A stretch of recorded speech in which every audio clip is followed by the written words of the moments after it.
ഹരേ ഹരേ ഹരേ രാമ രാമ രാമ ഹരേ ഹരേ.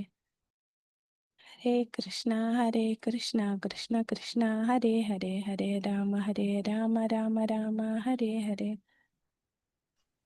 ഹരേ കൃഷ്ണ. ഇന്ന് നമ്മുടെ സുഭാഷിണി മാതാജിയുടെയും വല്ലഭി മാതാജിയുടെയും രണ്ടുപേരുടെയും ബർത്ത്ഡേ ഒരു ദിവസമായിരുന്നു അല്ലേ? കയറിയിട്ടില്ല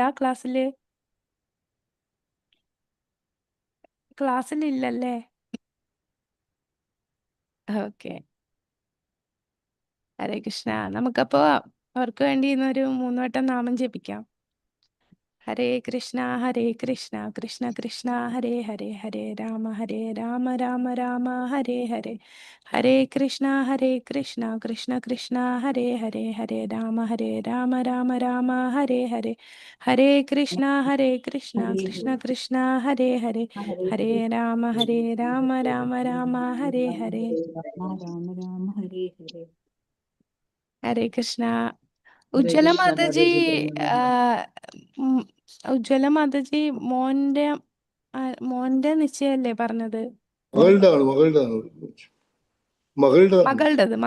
അതെ അതെ. മകളെ എൻഗേജ്മെന്റ് മാതാജി വ്യാഴാഴ്ച കണ്ണൂർ സ്കൂളിൽ വെച്ചിട്ട്. വ്യാഴാഴ്ചയാണ്. Okay okay. 5-ാം തീയതി 5-ാം തീയതിയാണ്. ഓക്കെ. കണ്ണൂർ ഡിവോട്ടി അധികാരം അവിടെ ഉണ്ടാവും. കണ്ണൂർ ഉണ്ടാവും, സേവ ഉണ്ടാവുമല്ലോ. ഓക്കെ. വലിയ പരിപാടിയാണ് മാതാജി. മാതാജി കുറച്ച് വലിയ പരിപാടിയാണ്. മോതിരം മറന്നെയാണ്. മോതിരം മാറുന്ന പരിപാടിയാണ്. ഓക്കെ. ഹരേ കൃഷ്ണ. വരാൻ കഴിയോ മാതാജി? പറ്റുക വരാന് കണ്ണൂർ എന്ന് പറഞ്ഞാൽ നല്ല ദൂരമാണല്ലേ ഇവിടുന്ന്? അവിടുന്ന് രാത്രി കയറി രാവിലെ എത്തിയില്ല മാതാജി. രാവിലെ ശരിയാണ്. ഒരു രാത്രി രാത്രി രാവിലെ എത്തി, വൈകുന്നേരം തിരിച്ചു പോയാൽ രാവിലെ അടി എത്തി. ഒരു ദിവസേ പോകുന്നുള്ളൂ. ഒരു ദിവസം വ്യാഴാഴ്ച മാത്രമേ പോകുന്നു. ബുധനാഴ്ച രാത്രി വ്യാഴാഴ്ച എത്തി. എല്ലാ സൗകര്യവും ഉണ്ട് മാതാജി അവിടെ. പറഞ്ഞു കഴിഞ്ഞാൽ നമ്മൾ ഡിവോട്ടീന്റെ വീട് തന്നെ ഉണ്ട്. കൊച്ചുവേളിയില് 12:50 ട്രെയിൻ ഉണ്ട് രാത്രി. അത് ഇവിടെ 10:30 ആകുമ്പോൾ എത്തും. ഓ അത് ശരി. ഞങ്ങൾ അങ്ങനെയാണോ അവിടുന്ന് വന്നത് ബ്രഹ്മോത്സവത്തിന്? ഓക്കെ.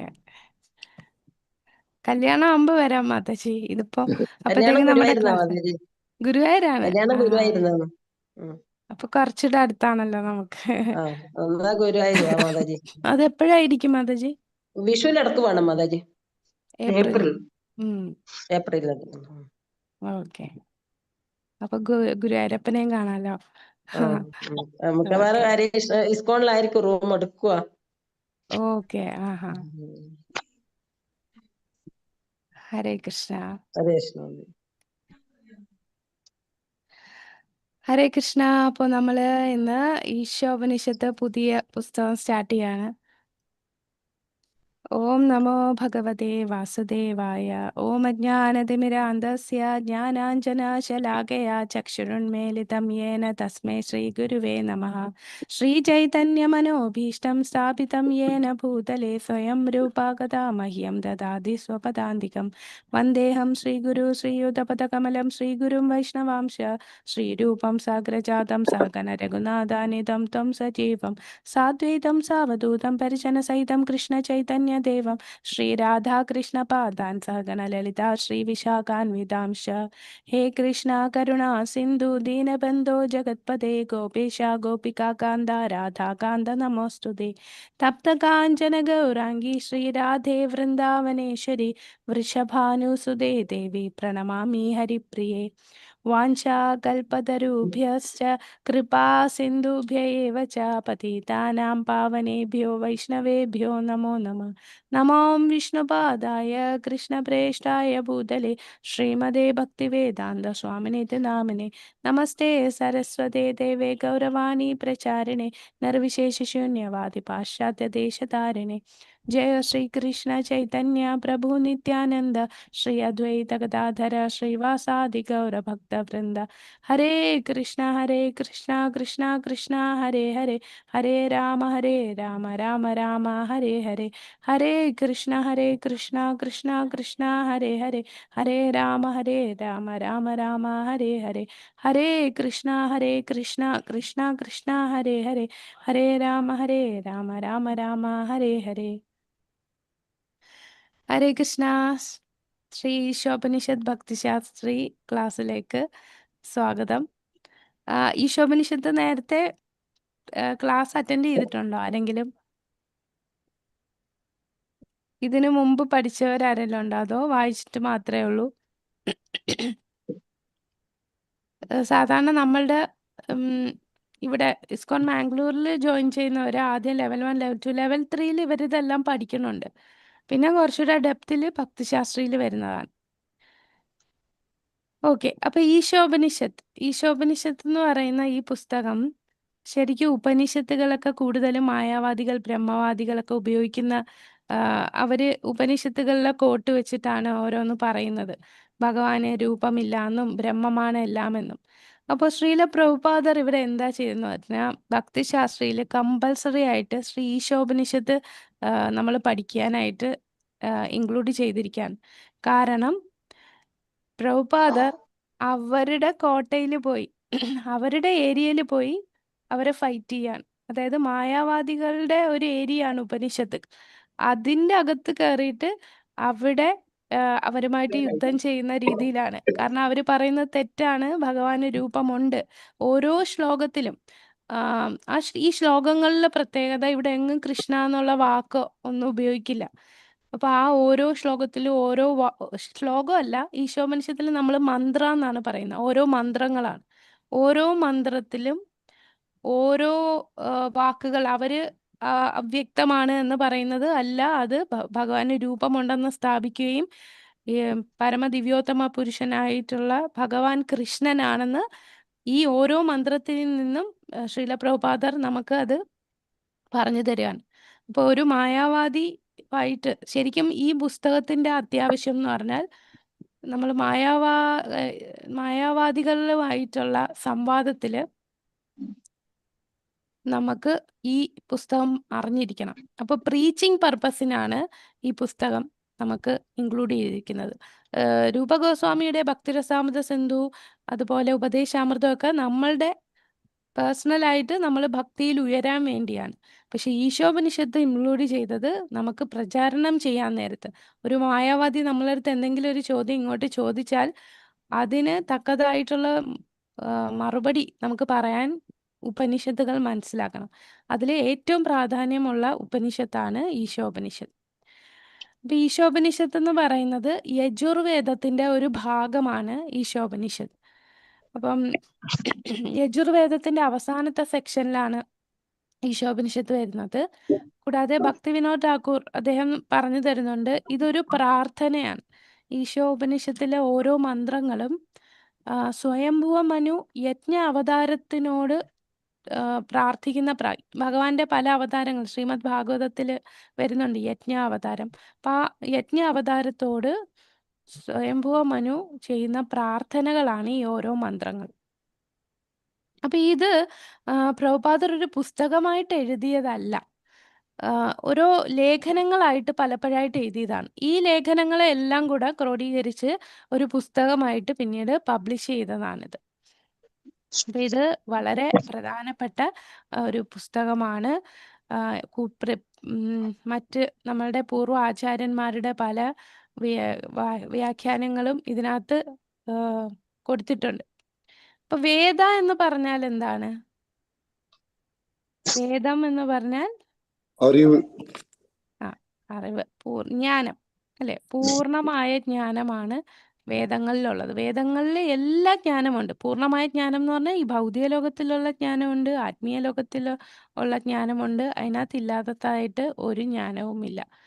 കൂടാതെ ഈ വേദങ്ങളുടെ ജ്ഞാനം പൂർണ്ണമാണ്. അതിനി പുതിയതായിട്ട് മാറത്തില്ല. ഒരിക്കൽ വേദങ്ങൾ നമ്മൾ തരുന്ന ജ്ഞാനം പിന്നീട് അതും ഇപ്പൊ കാലം മാറി, അതുകൊണ്ട് വേദങ്ങളുടെ ജ്ഞാനവും അങ്ങനെ മാറില്ല. ഓരോ കാലത്തിനും വേണ്ട ജ്ഞാനങ്ങൾ വേദങ്ങളിൽ ഒരു വട്ടം തന്നാൽ അത് ഫിക്സ്ഡ് ആണല്ലേ, പിന്നീട് അത് മാറ്റത്തില്ല. ഇപ്പം ക്രിസ്ത്യൻസിനൊക്കെ എടുക്കുമ്പോൾ അവരുടെ നിയമങ്ങൾ എടുത്താൽ എന്താണ്, ആദ്യം പഴയ നിയമം, പുതിയ നിയമം, മാറ്റം വരുന്നുണ്ട്. പക്ഷെ വേദങ്ങളുടെ ജ്ഞാനം എന്ന് പറഞ്ഞാൽ മാറ്റമില്ലാത്തതാണ്. അപ്പോൾ നമ്മളെ പാഠ്യക്രമം അവലോകനം ചെയ്യുന്നു. പാഠം 1 ശരിക്കും നമ്മുടെ കോഴ്സിൽ 6 ക്ലാസ് കൊണ്ട് ഇത് തീർക്കുക എന്ന്. അതായത് 3 മന്ത്രങ്ങളൊക്കെ ഒറ്റ ദിവസം കൊണ്ടാണ് എടുക്കുക. അപ്പം നമുക്ക് നോക്കാം, ഒരു മന്ത്രം വെച്ചാണ് വേണോ 2 മന്ത്രം. ഇത് കൂടുതൽ ആഴത്തിൽ പോകുമ്പോൾ ചിലപ്പോൾ ഒരു മന്ത്രം എടുക്കാൻ പറ്റൂ. മൊത്തം നമുക്ക് പഠിക്കാനായിട്ട് മൊത്തം പഠിക്കാനല്ല, മൊത്തവും ഇതിനകത്ത് 18 മന്ത്രങ്ങളും ഒരു പ്രാർത്ഥനാ മന്ത്രവുമാണ് ഉള്ളത്. അങ്ങനെ മൊത്തം 19 മന്ത്രങ്ങളാണ് നമുക്ക് ഈശോമനുഷ്യത്തിലുള്ളത്. ആദ്യം ആമുഖം, പിന്നെ നമ്മളുടെ പ്രാർത്ഥനാ മന്ത്രം, പിന്നെ പാഠം 3 എന്ന് പറയുന്ന 1 തൊട്ട് 3 വരെയുള്ള മന്ത്രം, 4 തൊട്ട് 8 വരെയുള്ള മന്ത്രം, 9 തൊട്ട് 14 വരെയുള്ള മന്ത്രം, 15 തൊട്ട് 18 വരെയുള്ള മന്ത്രം. അപ്പം നമുക്ക് ആദ്യം ആമുഖത്തിലേക്ക് കടക്കാം. അപ്പം ആമുഖത്തിലേക്ക് കടക്കുമ്പോൾ നമുക്ക് പുസ്തകത്തിലൊന്ന് നോക്കാം.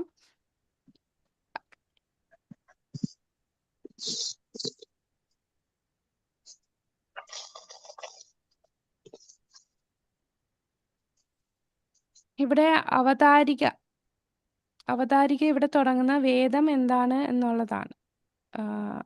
ഓക്കെ, അപ്പൊ ഇവിടെ അവതരിക തന്നെയല്ലേ മാതാജി ആമുഖം എന്ന് പറയുന്നത്? അതെ, ഇതിനകത്ത് അവതാരിക തൊട്ട് മതി. ഉം.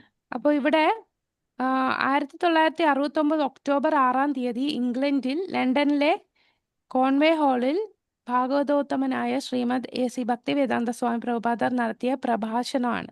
അപ്പം ആ പ്രഭാഷണമാണ് ഇവിടെ അവതാരികയായിട്ട് നമുക്ക് തന്നിരിക്കുന്നത്, കണ്ടോ. അപ്പം ആ പ്രഭാഷണത്തിൽ പ്രഭുപാദർ ആദ്യം തന്നെ പറയുന്ന 4 ന്യൂനതകളെ കുറിച്ച് പറയുന്നുണ്ട്. ധന്യാത്മാക്കളെ, ഇന്നത്തെ വിഷയം വേദാനുശാസനം എന്നതാണ്. എന്താണ് വേദങ്ങൾ? വേദത്തിന്റെ സംസ്കൃത ക്രിയാധാതു പല വിധത്തിൽ വ്യാഖ്യാനിക്കാനും, എന്നാൽ അന്തിമമായ ലക്ഷ്യം ഒന്ന് തന്നെ. വേദമെന്നാൽ അറിവ്. നിങ്ങൾക്ക് ലഭിക്കുന്ന ഏത് ജ്ഞാനവും വേദമാണ്. ബദ്ധാവസ്ഥയിൽ നമ്മുടെ അറിവ് ന്യൂനതകൾ ഉണ്ടാകാൻ ഇടയുണ്ട്. ബദ്ധാത്മാവും മുക്താത്മാവും തമ്മിലുള്ള വ്യത്യാസം ശ്രദ്ധിച്ചാൽ ബദ്ധാത്മാവിന് 4 ന്യൂനതകൾ ഉള്ളതായി കാണാം. അപ്പൊ ഈ 4 ന്യൂനതകൾ എന്തൊക്കെ? അത് പ്രധാനപ്പെട്ടതാണ്. അതൊന്ന് വായിക്കാമോ? ഇതുവരെ വായിച്ചിട്ടില്ലാത്തവർക്ക് കൃഷ്ണ, മാതാജി. ഒന്നാമത്തെ ന്യൂനത അയാൾക്ക് തെറ്റുപറ്റുന്നു എന്നതാണ്.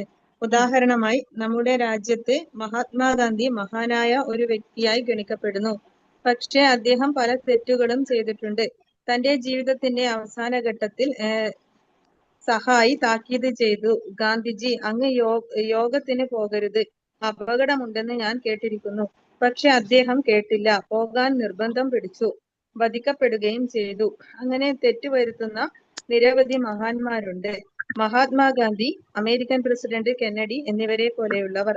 തെറ്റ് മനുഷ്യ സഹജം. ബദ്ധാത്മാവിന്റെ 4 ദോഷങ്ങളിൽ ഒന്നാണിത്. ഓക്കെ മാതാജി, ഹരേ കൃഷ്ണ. ഹരേ അപ്പൊ കൃഷ്ണ. ആദ്യത്തെ ന്യൂനത തെറ്റ് പറ്റുന്നു. അതിന് ഉദാഹരണം ഇവിടെ പ്രഭുപാദർ തന്നത് ഗാന്ധിജിയെയാണ്. ഗാന്ധിജിയോട് പോകരുത് എന്നൊരു താക്കീത് കൊടുത്തിട്ടും അദ്ദേഹം പോയി, അങ്ങനെ വധിക്കപ്പെട്ടു. അപ്പം തെറ്റ് ഏത് മഹാനെന്ന് നമ്മൾ ചിന്തിക്കുന്ന ആൾക്കാർക്കും തെറ്റ് പറ്റും. അത് മനുഷ്യസഹിതമാണ് അല്ലേ, തെറ്റ് പറ്റുക എന്നുള്ളത്. അതാണ് ആദ്യത്തേത്, തെറ്റ് പറ്റുന്നു. ഇനി രണ്ടാമത്തത് വേറെ ആരെങ്കിലും ഒന്ന് വായിക്കാമോ? അടുത്ത പാരഗ്രാഫിൽ രണ്ടാമത്തെ അവിടെ നമുക്ക് 1, 2 സൈഡിൽ ഒന്ന് മാർക്ക് ചെയ്യാം കേട്ടോ. ഒന്നാമത്തേത് അതൊന്ന് അണ്ടർലൈൻ ചെയ്താൽ ഒന്നാമത്തേത് എന്താന്ന് കിട്ടും. രണ്ടാമത്തേത് അത് അടുത്ത പാരഗ്രാഫിൽ. കൃഷ്ണ, വായിച്ചോളൂ പ്രഭു. മറ്റൊരു കുഴപ്പമെന്നുള്ള ആ ഭാവമല്ലോ. അതെ, മറ്റൊരു കുഴപ്പം മായക്ക് വശംബദ്ധനാകുന്നു എന്നതാണ്.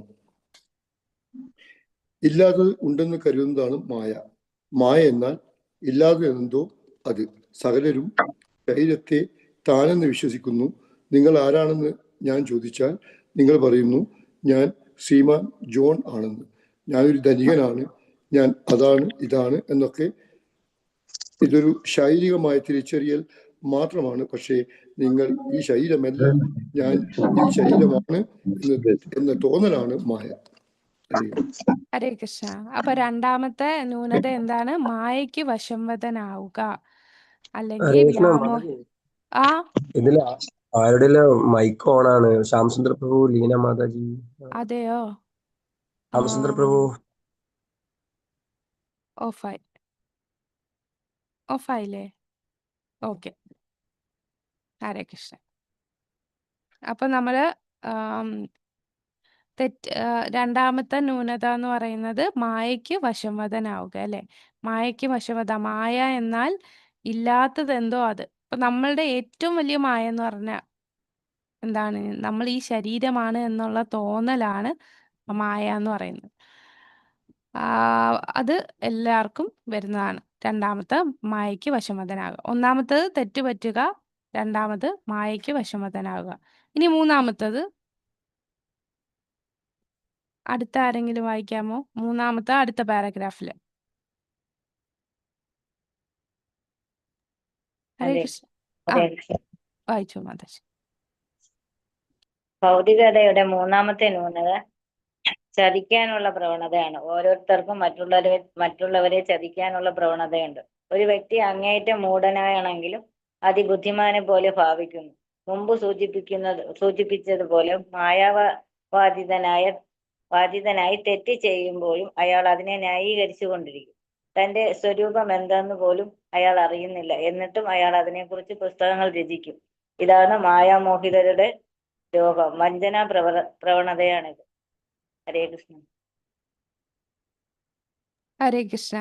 അപ്പോ ചതിക്കാനുള്ള പ്രവണത, അല്ലെ? വഞ്ചിക്കാനുള്ള പ്രവണത.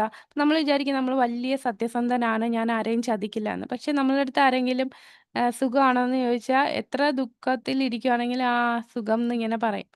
അതൊരു നമ്മൾ കള്ളം പറയാണ്. അങ്ങ് നാച്ചുറലായിട്ട് നമുക്ക് അങ്ങ് അറിയാതെ കള്ളം പറയാം. ആർക്കും ദോഷം വരുന്നില്ല. ദോഷം വരാത്ത രീതിയിലാണെങ്കിൽ പോലും നമ്മളത് പറഞ്ഞു പോകുന്നു. അതാണ് നമുക്ക് വഞ്ചിക്കാനുള്ള ഒരു പ്രവണത. കൂടാതെ എന്താണ്, അറിഞ്ഞൂടെങ്കിലും എനിക്കറിയാമെന്ന് ഭാവിക്കുക. അങ്ങനെയൊക്കെ പല രീതിയിലും നമുക്ക് സ്വാഭാവികമായിട്ട് നാച്ചുറലി അങ്ങനെ അങ്ങ് വന്നു പോകും. അതൊക്കെ വഞ്ചിക്കാനുള്ള പ്രവണതയിൽ നമുക്ക് പറയാവുന്നതാണ്. അതാണ്, മൂഢനാണെങ്കിലും അതിബുദ്ധിമാനെ പോലെ ഭാവിക്കുകയാണ്. എന്നിട്ട് സ്വയം ന്യായീകരിക്കും. ഞാൻ പറഞ്ഞത് ശരിയാണെന്ന് വാദിക്കാനായിട്ട് പല ന്യായീകരണങ്ങൾ കൊണ്ടുവരും. ഇതൊക്കെ വഞ്ചിക്കാനുള്ള പ്രവണത. ഇനി നാലാമത്തത്, അവസാനമായി നമ്മളുടെ ന്യൂനത എന്താണ്? അപൂർണമായ ഇന്ദ്രിയങ്ങൾ. അപൂർണമായ ഇന്ദ്രിയങ്ങൾ. അടുത്ത പാരഗ്രാഫ് വായിച്ചോളൂ. അവസാനമായി വിനോദ് പ്രഭു വായിച്ചോ. പ്രഭു വായിക്കുന്ന ഹരേ കൃഷ്ണ. അവസാനമായി നമ്മുടെ ഇന്ദ്രിയങ്ങൾ അപൂർണങ്ങളാണ്. നമ്മുടെ നേത്രങ്ങളെപ്പറ്റി നാം ഊറ്റം കൊള്ളുന്നു. എനിക്ക് ഈശ്വരനെ കാണിച്ചു തരാമോ എന്ന് ചിലർ വെല്ലുവിളിക്കാറുണ്ട്. എന്നാൽ നിങ്ങൾക്ക് ഈശ്വരനെ കാണാനുള്ള കണ്ണുകളുണ്ടോ? കണ്ണ് അനുയോജ്യമല്ലെങ്കിൽ കാണാൻ കഴിയുകയില്ല. ഒരു മുറിയിൽ പെട്ടെന്ന് അന്ധകാരം വന്നാൽ സ്വന്തം കൈപോലും നിങ്ങൾക്ക് കാണാൻ പറ്റുകയില്ല. അപ്പോൾ പിന്നെ നിങ്ങൾക്ക് എന്ത് ദർശനശേഷിയാണുള്ളത്? അതുകൊണ്ട് അപൂർണങ്ങളായ ഇന്ദ്രിയങ്ങൾ കൊണ്ട് നമുക്ക് ജ്ഞാനത്തെ, അതായത് വേദത്തെ പരീക്ഷിക്കാൻ നിവൃത്തിയില്ല. ബന്ധജീവിതത്തിൽ ഇത്തരം പരിമിതികൾ ഉണ്ടെന്നിരിക്കെ ഒരാൾക്ക് ശരിയായ ജ്ഞാനം നൽകാൻ നമുക്ക് കഴിയുകയില്ല. നാം സ്വയം പൂർണ്ണരല്ല. അതിനാൽ വേദങ്ങളെ നാം യഥാരൂപം അംഗീകരിക്കേണ്ടിയിരിക്കുന്നു. ഹരേ കൃഷ്ണ മാതാജി. ഹരേ കൃഷ്ണ. അപ്പോൾ അതാണ് അപൂർണങ്ങളായ ഇന്ദ്രിയം. നമ്മളുടെ എല്ലാ ഇന്ദ്രിയങ്ങളും അപൂർണങ്ങളല്ലേ. നമ്മളെ കണ്ണ്, ഇരുട്ടത്ത് കണ്ണ് നമുക്ക് കാഴ്ച ഇല്ല. ഒരു മതിലിന്റെ അപ്പുറത്ത് നമുക്ക് കാണാൻ പറ്റില്ല. ഒരു ദൂരം കഴിഞ്ഞിട്ട് പിന്നെ അങ്ങോട്ട് കാണാൻ കഴിയില്ല. പിന്നെ കേൾവിയിൽ തന്നെ ഒരു പർട്ടിക്കുലർ ഫ്രീക്വൻസി മാത്രമേ നമുക്ക് കേൾക്കാൻ പറ്റത്തുള്ളൂ. പക്ഷെ നമുക്ക് കേൾക്കാൻ പറ്റാത്ത പലതും മൃഗങ്ങൾക്ക് കേൾക്കാൻ പറ്റും. പിന്നെ നമ്മളുടെ നാവ്, നമുക്ക് ശ്വസനം, ഇതെല്ലാം നമുക്ക് അടുത്തൊരു പൂവിനെ അടുത്ത് കൊണ്ടുവച്ചാൽ നമുക്ക് അതിൻ്റെ മണം കിട്ടും. പക്ഷെ ഒന്ന് ദൂരെ വെച്ച് കഴിഞ്ഞാൽ നമുക്ക് അതിൻ്റെ മണം കിട്ടില്ല. പക്ഷേ മൃഗങ്ങൾക്ക്, നായ്ക്കൊക്കെ ആണെങ്കിൽ ദൂരേന്നേ അതിനെ ആ മണം കിട്ടും, അല്ലേ? അപ്പം അതുപോലെ എല്ലാ ഇന്ദ്രിയങ്ങളും നമ്മളുടെ അപൂർണങ്ങളാണ്. അപ്പം ഈ 4 ന്യൂനതകൾ ബദ്ധാത്മാക്കൾക്കുള്ളതാണ്. അതിന് ഇവിടെ ചൈതന്യ ചരിതാമൃതത്തിൽ പറയുന്നതാണ് ഭ്രമ, പ്രമാദ, വിപ്രലിപ്സ, കരണപാടവ. ഇത് ചൈതന്യ ചരിതാമൃതം ആദിലീലയില് 2.86 ശ്ലോകത്തിൽ പറയുന്നതാണ്. ഈ ശ്ലോകത്തില് ഈ പറയുന്ന 4 ന്യൂനതകൾ ആർക്കുണ്ടാവില്ല എന്നാണ് പറയുന്ന ഒരു റിയലൈസ്ഡ് ആയിട്ടുള്ള ഒരു സന്യാസി വര്യന് അത് ഉണ്ടാവില്ല. അപ്പൊ ആ ശ്ലോകം നമുക്കൊന്ന് നോക്കാം.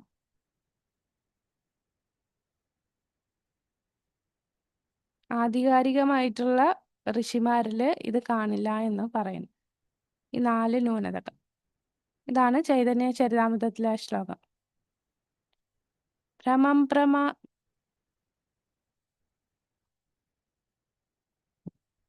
ഭ്രമം പ്രമാദ് വിപ്രലിപ്സ. ഇതാണ് ഭ്രമ പ്രമാദ വിപ്രലിപ്സ കരണപാതവ. ഭ്രമം എന്ന് പറഞ്ഞാൽ തെറ്റുപറ്റുക, പ്രമാദം മായയ്ക്ക് അടിമപ്പെടുക, വഞ്ചിക്കാനുള്ള പ്രവണത, അതാണ് വിപ്രലിപ്സ. കരണപാതവ എന്ന് പറഞ്ഞാൽ ഇന്ദ്രിയങ്ങൾ അപൂർണമാണ്. ഭ്രമ പ്രമാദ വിപ്രലിപ്സ കരണപാതവ ആർഷവിജ്ഞാന വാക്യേന ഹി ദോഷ ഹി സഭ. ഇവിടെ പറയുന്നത് തെറ്റുകൾ, മിഥ്യാധാരണകൾ, വഞ്ചന, വികലമായ ധാരണ എന്നിവ ആധികാരിക ഋഷിമാരുടെ വാക്കുകളിൽ സംഭവിക്കുകയില്ല. ഹരേ കൃഷ്ണ. അപ്പൊ ഇത് ഒരു പ്രധാനപ്പെട്ട കാര്യമാണ് കേട്ടോ. നമ്മുടെ ഈ 4 ന്യൂനതകൾ എന്ന് പറയുന്നത്, ഈ 4 ന്യൂനതകൾ ബദ്ധജീവാത്മാവിനുണ്ട്. എന്നാൽ വേദങ്ങൾ ഈ 4 ന്യൂനതകൾ ഉള്ള വ്യക്തികൾക്ക് തന്നതാണോ? വേദശാസ്ത്രങ്ങൾ എന്ന് പറയുന്നാൽ അത് ഭഗവാൻ, ആ പുരുഷേയ, ഇതിനെല്ലാം അപ്പുറമുള്ള അല്ലെ, ന്യൂനതകൾ ഇല്ലാത്ത ഭഗവാൻ തന്നതാണ്. ഭഗവാൻ ആരിലാണ് ആ വേദജ്ഞാനം കൊടുത്തത്? തേനേ ബ്രഹ്മ ഹൃദയ ആദികവയായിട്ടുള്ള ബ്രഹ്മാവിന്റെ ഹൃദയത്തില് ആ ജ്ഞാനം ഭഗവാൻ നിക്ഷേപിച്ചിരിക്കുകയാണ്. അപ്പൊ ഭഗവാനിൽ നിന്ന് ഇത് ശാസ്ത്രജ്ഞാനം വരുമ്പോൾ, ഈ വേദങ്ങൾ വരുമ്പോൾ അത് ന്യൂനതകൾ ബാധിക്കാത്തതാണ്. അതുകൊണ്ട് തന്നെ അത് പൂർണ്ണമായിട്ടുള്ള ജ്ഞാനമാണ് വേദജ്ഞാനം എന്ന് പറയുന്നത്.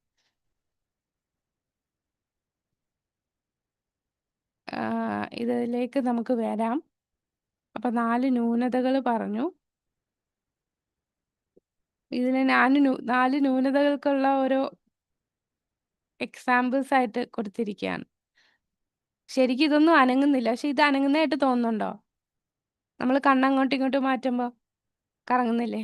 അതാണ് ഇല്യൂഷൻ. മായയ്ക്ക് വശംവദരാകുന്നതാണ് നമ്മൾ. പിന്നെ തെറ്റ് വരുത്തുക. ഇവിടെ കുറെ പേര് ശരിക്കും എയ്റോപ്ലെയിനിൽ കയറാനായിട്ടുള്ള സ്റ്റെപ്പ് ഇതാണ്. ഇവിടെ ഒരാള് പ്ലെയിൻ ഇല്ല, സ്റ്റെപ്പ് കണ്ട് അങ്ങോട്ട് കയറുകയാണ്. ഇതാണ് തെറ്റ് വരുത്തുക. ഓക്കെ, ഇനി നമുക്ക് അടുത്ത പാരഗ്രാഫിൽ നോക്കിയാല്, ഈ നിങ്ങൾ വേദങ്ങളെ ഹൈന്ദവം എന്ന് വിളിച്ചേക്കാം. അപ്പൊ ഇവിടെ ഹിന്ദു എന്നൊരു വേദങ്ങളിൽ ഹിന്ദു എന്നൊരു വാക്കില്ല അല്ലെ? ഹിന്ദു എന്നുള്ള വാക്ക് എങ്ങനെയാ വന്നത്? ഹിന്ദു സിന്ധു നദീ തീരത്ത് താമസിക്കുന്നവരെ ഹിന്ദുസ് എന്ന് വിളിച്ചതാണ്. സിന്ധു എന്ന് നാവില് വരാത്തോണ്ട് ഹിന്ദുസ് എന്ന് വിളിച്ചതാണ്. അങ്ങനെയാണ്. അപ്പൊ അതൊരു വിദേശ നാമമാണ്. നാം ഹിന്ദുക്കളല്ല. നമ്മുടെ വ്യക്തിത്വം വർണ്ണാശ്രമമാണ്. വർണ്ണാശ്രമം എന്നത് വേദാനുസാരികളെ കുറിക്കുന്നു. അപ്പൊ വർണ്ണം, ആശ്രമം എന്നിവയെ അടിസ്ഥാനമാക്കിയുള്ള 8 വിധത്തിലുള്ള വിഭജനം അംഗീകരിക്കുന്ന മാനവ സമൂഹ ഘടനയാണ് അത്. ഇതിനെ വർണ്ണാശ്രമ ധർമ്മം എന്ന് പറയുന്നു. വർണ്ണാശ്രമം ആരാണ് സൃഷ്ടിച്ചത്? ഭഗവാൻ. ചാതുർവർണ്ണ്യം അതെ, അപ്പൊ ഭഗവാൻ തന്നെയാണ് അല്ലെ അത് സൃഷ്ടിച്ചത്. അപ്പൊ ഈ 4 വർണ്ണങ്ങളും 4 ആശ്രമവും ഏതൊക്കെയാണ്? 4 വർണ്ണം എന്ന് പറയുമ്പോ ഏതൊക്കെയാണ്? ബ്രാഹ്മണൻ, ക്ഷത്രിയൻ, വൈശ്യൻ, ശൂദ്രൻ. പിന്നെ ഇവിടെ ബ്രാഹ്മണന്റെ എന്താണ് ചെയ്യുന്നത്? പഠൻ, പാഠൻ, യജൻ, യാജൻ. ഇപ്പൊ ബ്രഹ്മത്തെ അറിയുന്ന ബുദ്ധികൂർമ്മതയുള്ള ജനവിഭാഗമാണ് ബ്രാഹ്മണൻ. പിന്നെ ക്ഷത്രിയർ അഡ്മിനിസ്ട്രേഷൻ, ഭരണാധികാരികളാണ്. അപ്പോൾ ബുദ്ധികൂർമ്മതയിൽ 2ാമത്തെ സ്ഥാനമാണ് ക്ഷത്രിയനുള്ളത്. പിന്നീട് വൈശ്യൻ എന്താണ് ചെയ്യുക? ബിസിനസ് ആണല്ലേ, വാണിജ്യം. പശു സംരക്ഷണം, ഗോരക്ഷ, വാണിജ്യം. പിന്നെ ഇങ്ങനെയുള്ള സ്വാഭാവിക വിഭജനം സാർവത്രികമാണ്. ഇത് വൈദിക തത്വമാണ്, അതുകൊണ്ട് തന്നെ സ്വീകാര്യവും. വൈദിക തത്വങ്ങൾ സത്യപ്രമാണ രീതിയിലുള്ള സത്യമായി സ്വീകരിക്കപ്പെടുന്നു. അപ്പൊ വേദങ്ങൾ എന്ത് പറയുന്നു അതാണ് സത്യം. ഇനി അടുത്തതിൽ ഇവിടെ ഉദാഹരണം പറയുന്നത് ചാണകത്തിനെയാണ് ഉദാഹരണം പറയുന്നത്. ചാണകം എന്ന് പറഞ്ഞാൽ ഒരു മൃഗത്തിന്റെ മലമാണ്. മലം എന്ന് പറഞ്ഞാൽ സ്പർശിച്ചാൽ ഉടനെ നമ്മൾ അശുദ്ധമാകും. അപ്പൊ നമ്മൾ കുളിച്ചാലേ ശുദ്ധമാകത്തുള്ളൂ.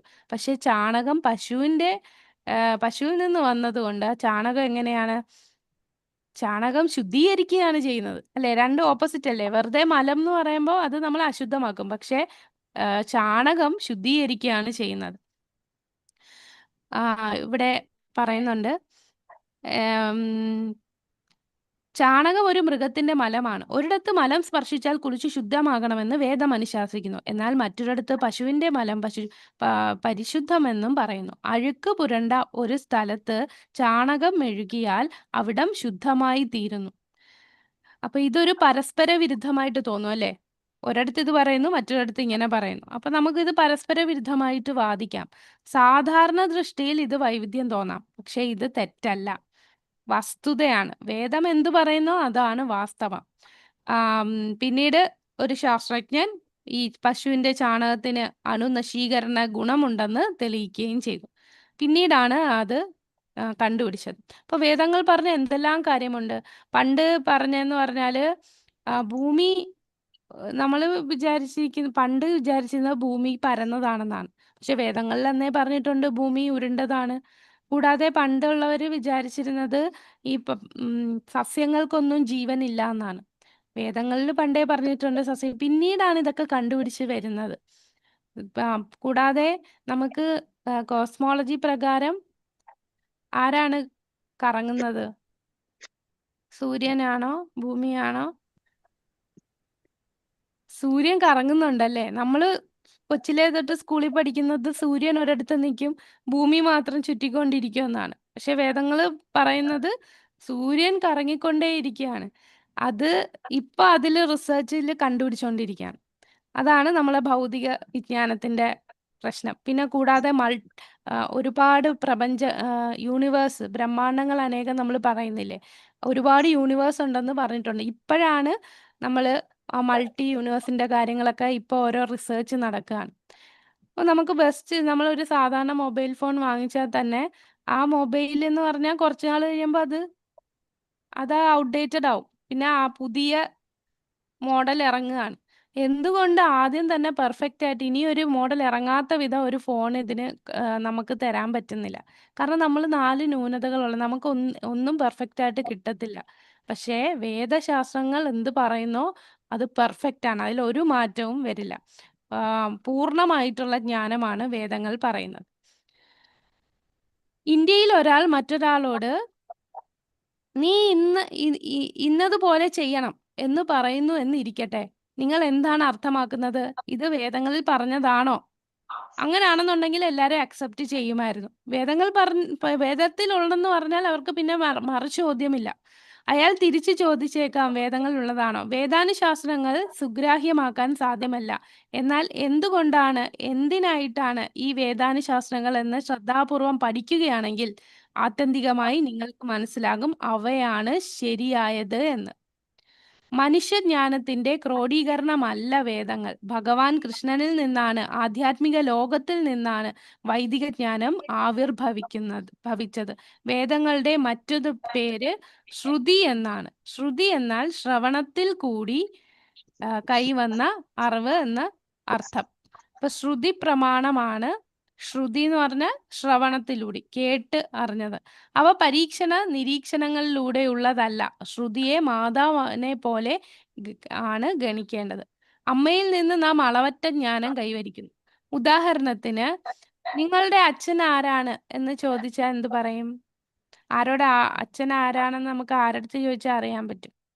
അമ്മയോട് ചോദിച്ചാൽ പോരെ. അച്ഛൻ ആരാണെന്ന് നിങ്ങൾക്ക് അറിയണമെങ്കിൽ ആരെ ആശ്രയിക്കണം? അമ്മയോട് ചോദിക്കണം. ഇതാ നിന്റെ അച്ഛൻ എന്ന് അമ്മ പറഞ്ഞാൽ അത് സ്വീകരിച്ചേ പറ്റൂ. സ്വന്തം അച്ഛനാണോ എന്ന് പരീക്ഷണം നടത്താൻ നമുക്ക് നിവർത്തിയില്ല. അതുപോലെ സ്വന്തം അനുഭവത്തിന് അതീതമായ വസ്തുത അറിയണമെങ്കിൽ പരീക്ഷണാടിസ്ഥാനത്തിലുള്ള അറിവിനതീതമായ കാര്യങ്ങൾ അറിയേണ്ടതുണ്ടെങ്കിൽ, ഇന്ദ്രിയാതീതമായ അറിവ് ആവശ്യമെങ്കിൽ നിങ്ങൾക്ക് വേദങ്ങളെ സ്വീകരിക്കേണ്ടി വരും. അപ്പോൾ പരീക്ഷണാടിസ്ഥാനത്തിന് പ്രസക്തിയില്ല. അവ പരീക്ഷിക്കപ്പെട്ട വസ്തുതകളാണ്. അമ്മയുടെ വീക്ഷണം സത്യമായി അംഗീകരിക്കണം. അപ്പൊ ശ്രുതി അമ്മയെ പോലെ കാണാം. വേദങ്ങൾ എന്ന് പറയുന്ന അമ്മയാണ്. അപ്പൊ ആ അമ്മ എന്ത് പറയുന്നോ അതാണ് അച്ഛൻ ആരാണ് എന്നുള്ളത് അമ്മ പറയുന്നതാണ് സ്വീകരിക്കേണ്ടത്. അത് പരീക്ഷിച്ച് നമുക്ക് കണ്ടുപിടിക്കാനുള്ളതല്ല. കാരണം ഒരു ഉറുമ്പിന് നമ്മളുടെ ജീവിതം, ഈ ഈ വീട് ഒന്നും ആ ഉറുമ്പിന്റെ ബുദ്ധി വെച്ചിട്ട് നമ്മളൊരു വ്യക്തിയാണ്, നമ്മൾക്ക് ഒരുപാട് നമ്മളുടെ ബുദ്ധിശക്തി വെച്ച് നമ്മൾ ഇന്ന കാര്യങ്ങൾ ചെയ്യുന്നു, നമുക്ക് ഫോണുണ്ട്, നമുക്ക് ലാപ്ടോപ്പ് ഉണ്ട്, നമ്മൾ പല സ്ഥലങ്ങളിൽ പോകുന്നു, ഇതൊക്കെ ഒരു ഉറുമ്പിന് മനസ്സിലാവോ? ഉറുമ്പിന്റെ ബുദ്ധിക്ക് മനസ്സിലാവില്ല. അതുപോലാണ് ഈ പ്രപഞ്ചത്തെ മനസ്സിലാക്കാനുള്ള ബുദ്ധി നമുക്കില്ല. പക്ഷെ അത് നമ്മളുടെ ഇന്ദ്രിയങ്ങൾക്ക് അതീതമായിട്ടുള്ള കാര്യങ്ങളാണ്. അപ്പൊ അതീതമായിട്ടുള്ള കാര്യങ്ങൾ നമുക്ക് പരീക്ഷിച്ച് കണ്ടുപിടിക്കാം. ഈ ഒരു ഉറുമ്പ് എത്ര പരീക്ഷിച്ചാലും നമ്മളുടെ ജീവിതം എങ്ങനെയാന്ന് പോകുന്നതെന്ന് അതിന് മനസ്സിലാക്കാൻ പറ്റില്ല. അതേപോലാണ് നമ്മൾ പരീക്ഷണത്തിലൂടെ ഭഗവാനെയും അതീന്ദ്രിയമായിട്ടുള്ള കാര്യങ്ങൾ മനസ്സിലാക്കാൻ ശ്രമിച്ചാൽ അത് നടക്കില്ല. പക്ഷെ എങ്ങനെ നടക്കും? അത് എങ്ങനെയാ മനസ്സിലാക്കുക? ഒരു ആധ്യാത്മിക ഗുരുവിലൂടെ, അല്ലെ? ശ്രവിച്ച് വേദങ്ങളിൽ പറയുന്ന എന്താന്ന് മനസ്സിലാക്കുക. വേദങ്ങൾ പറയുന്നത് അക്സെപ്റ്റ് ചെയ്യുക. നമ്മള് ആധികാരിക സ്രോതസ്സിലുള്ള ഒരു വ്യക്തിയിൽ നിന്ന് അത് മനസ്സിലാക്കുക. നമ്മൾ കേട്ട് മനസ്സിലാക്കുക. അല്ലാതെ നമുക്ക് എക്സ്പെരിമെന്റ് ചെയ്ത് കണ്ടുപിടിക്കാൻ പറ്റില്ല. അതാണ് ഇവിടെ പറയുന്നത്. അച്ഛൻ ആരാണ് എന്ന് അമ്മ പറയുന്നത്. അപ്പൊ അവിടെ നമ്മളുടെ അമ്മ എന്ന് പറയുന്നത് വേദങ്ങളാണ്. വേദം എന്ത് പറയുന്നു? ആ വേദം പറയുന്നുണ്ട് പരമദിവ്യോത്തമ പുരുഷൻ ആരാണ് എന്ന്, കൃഷ്ണനാണ് എന്ന് പറയുന്നു. അപ്പൊ അത് നമ്മൾ സ്വീകരിക്കണം. വേദങ്ങൾ അമ്മയായി കണക്കാക്കപ്പെടുന്നു. ബാക്കിയൊന്ന് വായിക്കാമോ? 4-ാമത്തെ പേജില് 2-ാമത്തെ പാരഗ്രാഫ്. മാതാജി വായിച്ചോ. വേദങ്ങൾ അമ്മയായി കണക്കാക്കപ്പെടുന്നു. ബ്രഹ്മാവ് മുത്തച്ഛനാണ്, പിതാമഹനാണ്. കാരണം അവിടുന്നാണ് ആദ്യമായി വൈദിക ജ്ഞാനം കൈവരിച്ചയാൾ. ലോകാരംഭത്തിലെ ആദ്യത്തെ ജീവൻ ബ്രഹ്മാവായിരുന്നു. അവിടുന്ന് വൈദിക ജ്ഞാനം കൈവരിച്ച ശേഷം അത് നാരദനും ശിഷ്യന്മാർക്കും പുത്രന്മാർക്കും തുടർന്ന് അവ പരമ്പരയായി മറ്റു ശിഷ്യന്മാർക്കും കൈമാറി. ഇത്തരത്തിൽ വൈദിക ജ്ഞാനം ഗുരുശിഷ്യ പരമ്പരയിലൂടെ കൈമാറി വന്നു. ഭഗവത്ഗീതയിൽ അത് ഉറപ്പിച്ചു പറയുന്നുണ്ട്. വൈദിക ജ്ഞാനം ഈ രീതിയിൽ തന്നെ മനസ്സിലാക്കപ്പെടണം. പരീക്ഷണങ്ങളിലൂടെ ശ്രമിച്ചാലും നിങ്ങൾക്ക് അതേ നിഗമനത്തിലെത്താം. പക്ഷേ സമയലാഭത്തിന് അത് സ്വീകരിക്കുകയാണ് ഉചിതം. നിങ്ങൾക്ക് സ്വന്തം അച്ഛൻ ആരാണെന്ന് അറിയണമെങ്കിൽ അമ്മയെ അധികാരിയായ എടുക്കുന്ന പക്ഷം അവർ പറയുന്നത് തർക്കമില്ലാതെ സ്വീകരിക്കാൻ കഴിയും. പ്രത്യക്ഷം, അനുമാനം, ശബ്ദം എന്നിങ്ങനെ 3 വിധം തെളിവുകളുണ്ട്. പ്രത്യക്ഷം എന്നാൽ നേരിട്ടുള്ളത്. പ്രത്യക്ഷ തെളിവുകൾ അഭികാമ്യമല്ല. കാരണം നമ്മുടെ ഇന്ദ്രിയങ്ങൾക്ക് പൂർണ്ണതയില്ല. നാം സൂര്യനെ എല്ലാ ദിവസവും കാണുന്നു, എന്നാൽ ഒരു ചെറിയ ബിംബമായാണ് കാണുന്നത്. എന്നാൽ യഥാർത്ഥത്തിൽ സൂര്യൻ മറ്റു പല ഗ്രഹങ്ങളെയും അപേക്ഷിച്ച് വളരെ വളരെ വലുതാണ്. നമ്മുടെ കാഴ്ചയ്ക്ക് അപ്പോൾ എന്തു വിലയാണ് ഉള്ളത്? അതുകൊണ്ട് നാം പുസ്തകം വായിക്കുന്നു, അതുവഴി സൂര്യനെ മനസ്സിലാക്കുന്നു. അതിനാൽ നേരിട്ടുള്ള അനുഭവം പൂർണ്ണമല്ല. പിന്നീട് അനുമാനം, അത് ഇങ്ങനെ ആയിരിക്കാം. ഉദാഹരണം ഡാർവിന്റെ സിദ്ധാന്തം തന്നെ. പക്ഷെ അത് ശാസ്ത്രീയമല്ല, അത് അഭിപ്രായം മാത്രമാണ്, അതും പൂർണ്ണമല്ല. എന്നാൽ ആധികാരികമായ സ്രോതസ്സുകളിൽ നിന്ന് ജ്ഞാനം ലഭിച്ചാൽ അത് പൂർണ്ണമായിരിക്കും. റേഡിയോ സ്റ്റേഷൻ അധികൃതരിൽ നിന്ന് പരിപാടികളെ കുറിച്ചുള്ള സൂചനകൾ കിട്ടില്ല. നിങ്ങൾക്കൊരു പരീക്ഷണത്തിന്റെ ആവശ്യമില്ല, കാരണം അത് ആധികാരിക സ്രോതസ്സിൽ നിന്ന് കിട്ടിയതാണ്. ഹരേ കൃഷ്ണ. ഹരേ കൃഷ്ണ. അപ്പം നമുക്ക് 3 പ്രമാണങ്ങളെ കുറിച്ചാണ് പറയുന്നത്. പ്രത്യക്ഷം, അനുമാനം, ശബ്ദ പ്രമാണം. പ്രത്യക്ഷം എന്ന് പറഞ്ഞാൽ നേരിട്ട് ഞാൻ കണ്ടാലേ വിശ്വസിക്കൂ, അല്ലെ എനിക്ക് മനസ്സിലാകണം. ഇപ്പൊ ഭഗവാനെ കുറിച്ചും നമ്മളിത് പ്രീച്ച് ചെയ്യാൻ പോകുമ്പോൾ പലരും പറയാ, നിങ്ങൾ കണ്ടിട്ടുണ്ടോ, ദൈവത്തിനെ കണ്ടിട്ടുണ്ടോ എന്ന് ചോദിക്കും. ഇതൊക്കെ എന്താണ്? ഇതൊന്നും നമ്മൾ അനുഭവിച്ചിട്ടില്ലല്ലോ. ഇപ്പൊ 4 കൈകളുള്ള രൂപം എന്ന് പറയുമ്പോൾ നമ്മൾ അങ്ങനെ ഒരു രൂപം നമ്മളെ കണ്ണുകൊണ്ട് ഈ ലോകത്ത് കാണാറില്ല മനുഷ്യന്. അപ്പൊ അങ്ങനെ ഒരു രൂപമുള്ള വ്യക്തിത്വത്തെ കുറിച്ച് പറയുമ്പോൾ അതൊക്കെ അവരൊരു ഫാന്റസി ആയിട്ട് കാണും. അപ്പൊ അവര് നേരിട്ടുള്ള ഇന്ദ്രിയങ്ങൾ കൊണ്ട് അനുഭവിച്ചാൽ മാത്രമേ വിശ്വസിക്കൂ. അതാണ് പ്രത്യക്ഷ പ്രമാണം. പക്ഷേ നമ്മളുടെ എന്തുകൊണ്ടാണ് അത് തെറ്റാന്ന് പറയാൻ കാരണം? അങ്ങനെ നമുക്ക് പറ്റില്ല. കാരണം നമ്മളുടെ ഇന്ദ്രിയങ്ങൾ അപൂർണ്ണമാണ്. 4 ന്യൂനതകൾ നമുക്കുണ്ടല്ലോ. അതിലൊരെണ്ണം എന്ന് പറഞ്ഞാൽ അപൂർണ്ണമായിട്ടുള്ള ഇന്ദ്രിയങ്ങളാണ് നമുക്കുള്ളത്. അതിന് ഇവിടെ പ്രഭുപാദർ ഉദാഹരണം പറഞ്ഞാൽ സൂര്യൻ. നമ്മൾ സൂര്യനെ നോക്കുമ്പോൾ ഒരു കൊച്ചു ഗോളമാണ്. പക്ഷെ സൂര്യൻ എത്ര വലുതാണ്, അത് നമ്മളെ കണ്ണുകൾക്ക് അത്രേ കാണാൻ പറ്റുന്നുള്ളൂ എന്ന് പറഞ്ഞ് നമ്മളെ കണ്ണിനെ വിശ്വസിക്കാൻ പറ്റുമോ? ഇല്ല. അതാണ് വളരെ പല ഗ്രഹങ്ങളെ അപേക്ഷിച്ച് സൂര്യൻ വളരെ വലുതാണ്. നമ്മളുടെ കാഴ്ചയ്ക്ക് അപ്പോൾ എന്തു വിലയാണുള്ളത്? അതുകൊണ്ട് നാം പുസ്തകം വായിക്കുന്നു, അതുവഴി സൂര്യനെ മനസ്സിലാക്കുന്നു. അതിനാൽ നേരിട്ടുള്ള അനുഭവം പൂർണ്ണമല്ല. അപ്പൊ പ്രത്യക്ഷ പ്രമാണം പൂർണ്ണമല്ല. അടുത്തത് അനുമാനം. അനുമാനം എന്ന് പറഞ്ഞാൽ നമ്മൾ ഇങ്ങനെ ആയിരിക്കാം, അതായിരിക്കാം എന്ന് നമ്മൾ ഇങ്ങനെ ഊഹാപോഹത്തിലൂടെ പറയുന്നതാണ് അനുമാനം. അപ്പൊ ഇതില് പ്രഭുപാദർ പറയുന്ന അനുമാനത്തിന്റെ ഉദാഹരണം ഡാർവിൻസ് തിയറിയാണ്. ഡാർവിന്റെ സിദ്ധാന്തം. ഡാർവിൻസ് തിയറി പണ്ട് നമ്മളൊക്കെ സ്കൂളിൽ പഠിക്കുമ്പോൾ പഠിക്കുന്ന ഇപ്പൊ അത് എടുത്ത് കളഞ്ഞു എന്ന് തോന്നുന്നു. Darwin's theory. ഡാർവിൻസ് തിയറി ശരിക്കും ഒരു അനുമാനത്തിൽ ഉണ്ടാക്കിയ തിയറിയാണ്. അത് തെറ്റാണ്. ശരിക്കും ഈ ഡാർവിൻ ഒരു നിരീശ്വരവാദിയായി മാറിയതാണ്. അദ്ദേഹം ഈശ്വരവിശ്വാസി ആയിരുന്നു. പക്ഷേ അദ്ദേഹത്തിന്റെ മകൻ ചെറുപ്പത്തിലേ മരിച്ചത് കൊണ്ട് ഭഗവാനെ ഇത്രയൊക്കെ ഞാൻ പ്രാർത്ഥിച്ചിട്ടും എൻ്റെ കുഞ്ഞ് മരിച്ചു പോയത് കൊണ്ട് ദൈവമൊന്നും ഇല്ല എന്നുള്ള തലത്തിലേക്ക് അദ്ദേഹം വന്നൊരു നിരീശ്വരവാദിയായി. അപ്പൊ എങ്ങനെ ഇതെല്ലാം ഉത്ഭവിച്ചു എന്നുള്ളത് അദ്ദേഹം അനുമാനിച്ചുണ്ടാക്കിയതാണ് ഡാർവിൻസ്. അതായത് നമ്മൾ കുരങ്ങനിൽ നിന്നാണ് നമ്മൾ മനുഷ്യനുണ്ടായത് എന്നുള്ളത് അനുമാനം. അതിന് ഒരുപാട് അതിന് എഗൻസ്റ്റ് ആയിട്ട് ഇത് കള്ളത്തരമാണ് എന്നൊക്കെ പല രീതിയിലും തെളിയിച്ചായിരുന്നു. കാരണം ഒരു കുരങ്ങനും നിന്ന് മനുഷ്യനുണ്ടാകുമ്പോൾ അതിൻ്റെ ഇടയിലുള്ള ഒരു മിസ്സിംഗ് ലിങ്ക് എന്നും പറഞ്ഞ് ഇടയിലുള്ള ചില ബോൺസ് നമ്മളുടെ ഈ സ്കെൽറ്റ് സിസ്റ്റം ഉണ്ടല്ലോ, അതിലൊക്കെ പ്രശ്നങ്ങളുണ്ട്. അത് തന്നെ ക്രിയേറ്റ് ചെയ്ത് ചീറ്റ് ചെയ്ത് ഉണ്ടാക്കിയതാണ്. അങ്ങനെയൊക്കെ പ്രൂവ് ചെയ്തിട്ടുണ്ട്. അപ്പൊ ആ ഡാർവിൻ സിദ്ധാന്തം എന്ന് പറയുന്നത് അനുമാനത്തിലൂടെ ഉണ്ടാക്കിയതാണ്. അതൊരിക്കലും പൂർണ്ണമല്ല. അപ്പൊ ഏതാണ് പൂർണ്ണം? അടുത്ത പാരഗ്രാഫിൽ പറയുന്നു ശബ്ദപ്രമാണം. ശബ്ദം എന്ന് പറഞ്ഞാൽ ശ്രുതി, ശ്രവണത്തിലൂടെ ലഭിക്കുന്ന ജ്ഞാനമാണ് ശബ്ദം. പക്ഷേ ആരിൽ നിന്ന് ശ്രവിക്കണം? ആരെങ്കിലും എന്തെങ്കിലും പറയുന്നത് ശ്രവിച്ചാൽ പോരാ. ആരിൽ നിന്ന് ശ്രവിക്കണം? ആധികാരികമായിട്ടുള്ള സ്രോതസ്സിലൂടെ കേൾക്കുക. അതൊന്ന് വായിക്കാമോ? 5-ാമത്തെ പേജില് 2-ാമത്തെ പാരഗ്രാഫ്. വായിച്ചോളൂ മാതാജി. വൈദിക ജ്ഞാനത്തെ ശബ്ദപ്രമാണമെന്ന് വിളിക്കുന്നു. ശ്രുതി എന്നാൽ ശ്രവണത്തിൽ കൂടി മാത്രം ലഭിക്കുന്ന ജ്ഞാനം. ഇന്ദ്രിയാതീതമായ ജ്ഞാനം ആർജിക്കുന്നതിനായി വേദാധികാരമുള്ളവരിൽ നിന്ന് ശ്രവണം നടത്തണം. അതീന്ദ്രിയ ജ്ഞാനം ഭൗതിക പ്രപഞ്ചത്തിൽ നിന്ന് അന്യമാണ്. ഈ പ്രപഞ്ചത്തിനകത്തുള്ളത് ഇന്ദ്രിയ ജ്ഞാനമാണ്. അതിനതീതമായത് ഇന്ദ്രിയാതീത ജ്ഞാനം. നമുക്ക് ഈ ലോകത്തിന്റെ അറ്റം വരെ പോകാൻ തന്നെ സാധ്യമല്ല. പിന്നെ എങ്ങനെ ആധ്യാത്മിക ലോകത്തിലെത്താൻ കഴിയും? അങ്ങനെ പൂർണ്ണജ്ഞാനം നേടുക എന്നത് അസാധ്യം തന്നെ. ഹരേ കൃഷ്ണ. ഹരേ കൃഷ്ണ.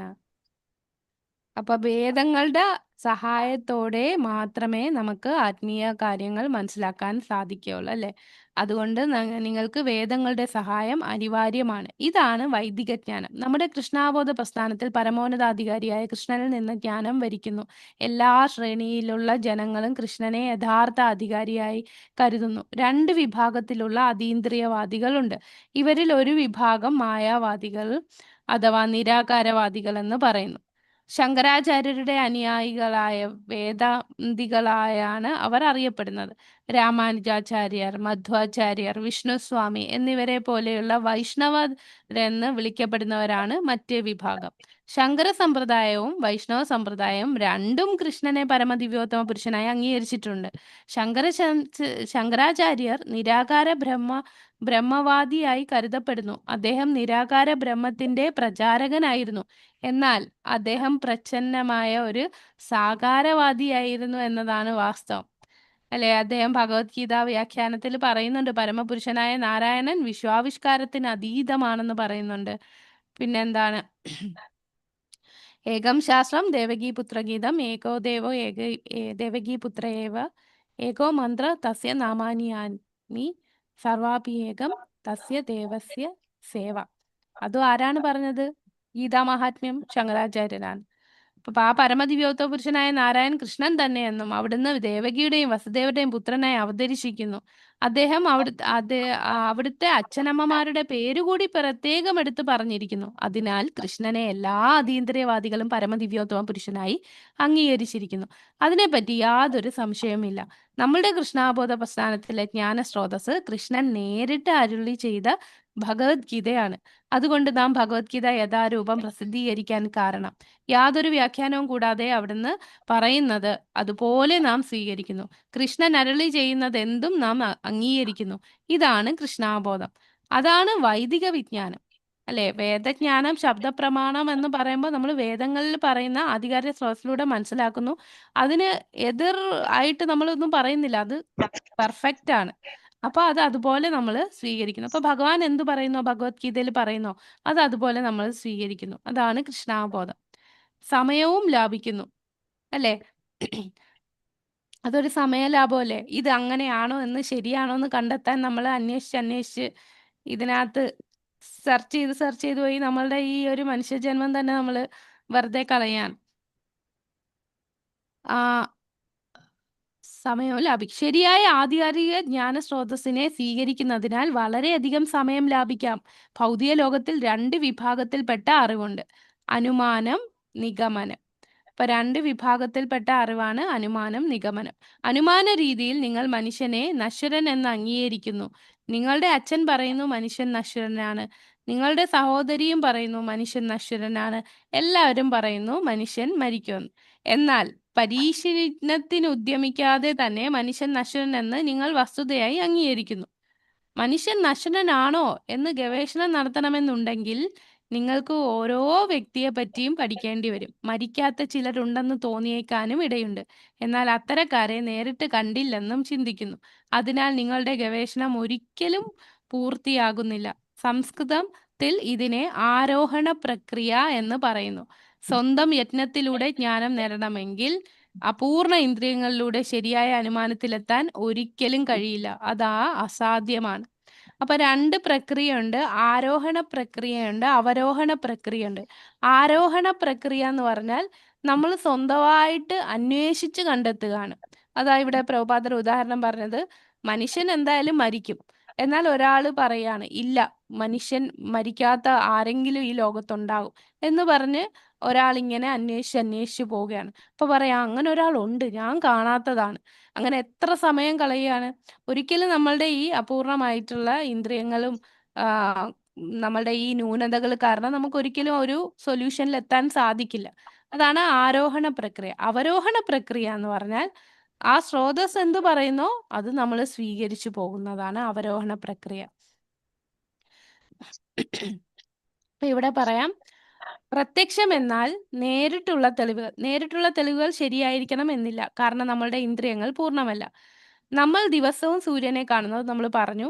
ഇനിയും വളരെ കാര്യങ്ങൾ എനിക്ക് നിങ്ങളോട് പറയാനുണ്ട്, എന്നാൽ അവ ഉൾക്കൊള്ളാൻ ഇപ്പോൾ നിങ്ങൾക്ക് കഴിവില്ല. ഇത് കണ്ടോ? ഇത് ബൈബിളിലുള്ള കോട്സ് ആണ്. യോഹന്നാൻ അതില് പറയുന്നതാണ്.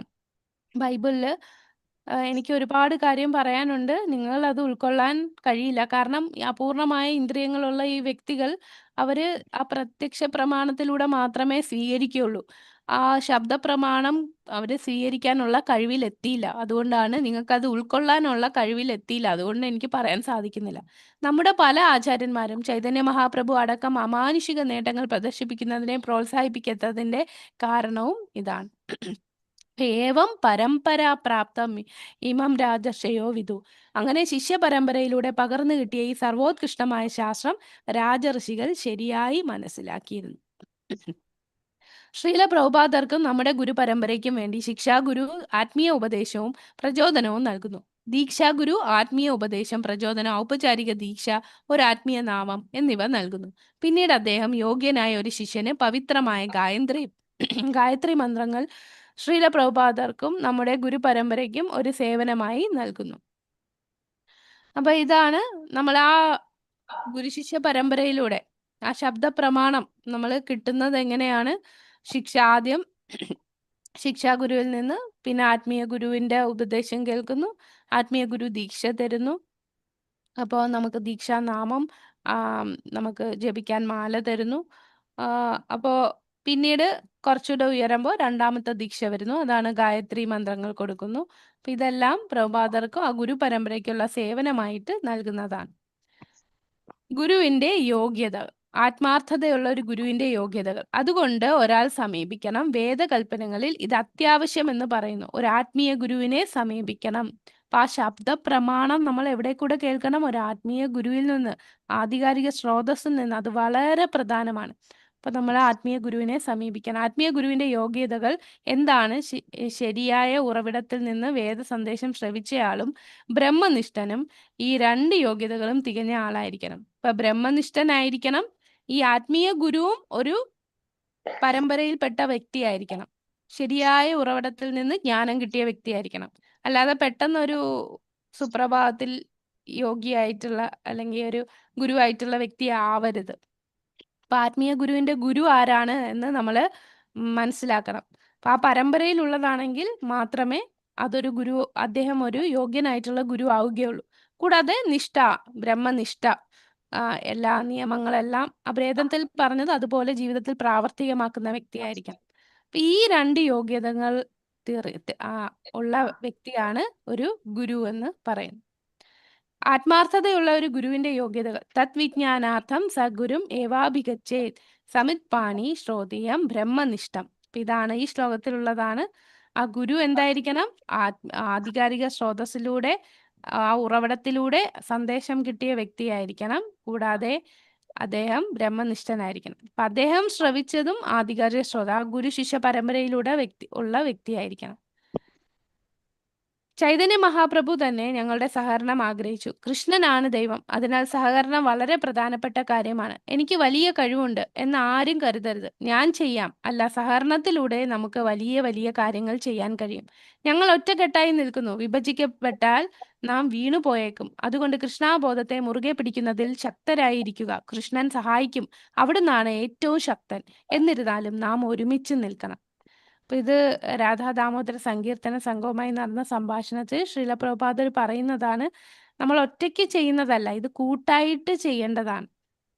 ഒറ്റയ്ക്ക് നിന്ന് കഴിഞ്ഞാൽ വിഭജിക്കപ്പെട്ട് നമ്മൾ വീണു പോകും. ഈ പ്രസ്ഥാനം മുന്നോട്ട് കൊണ്ടുപോകാൻ നമ്മളെല്ലാവരും ഒറ്റക്കെട്ടായിട്ട് കൃഷ്ണന് വേണ്ടി അത് സഹകരിച്ച് പോകണം. അതാണ് പറയുന്നത്. കൃഷ്ണാബോധത്തെ മുറുകെ പിടിക്കുന്നതിൽ ശക്തരായിരിക്കുക. കൃഷ്ണൻ സഹായിക്കും, അവിടുന്നാണ് ഏറ്റവും ശക്തൻ. അപ്പൊ നമ്മൾ ഒരുമിച്ച് നിൽക്കണമെന്ന് പറയുന്നു.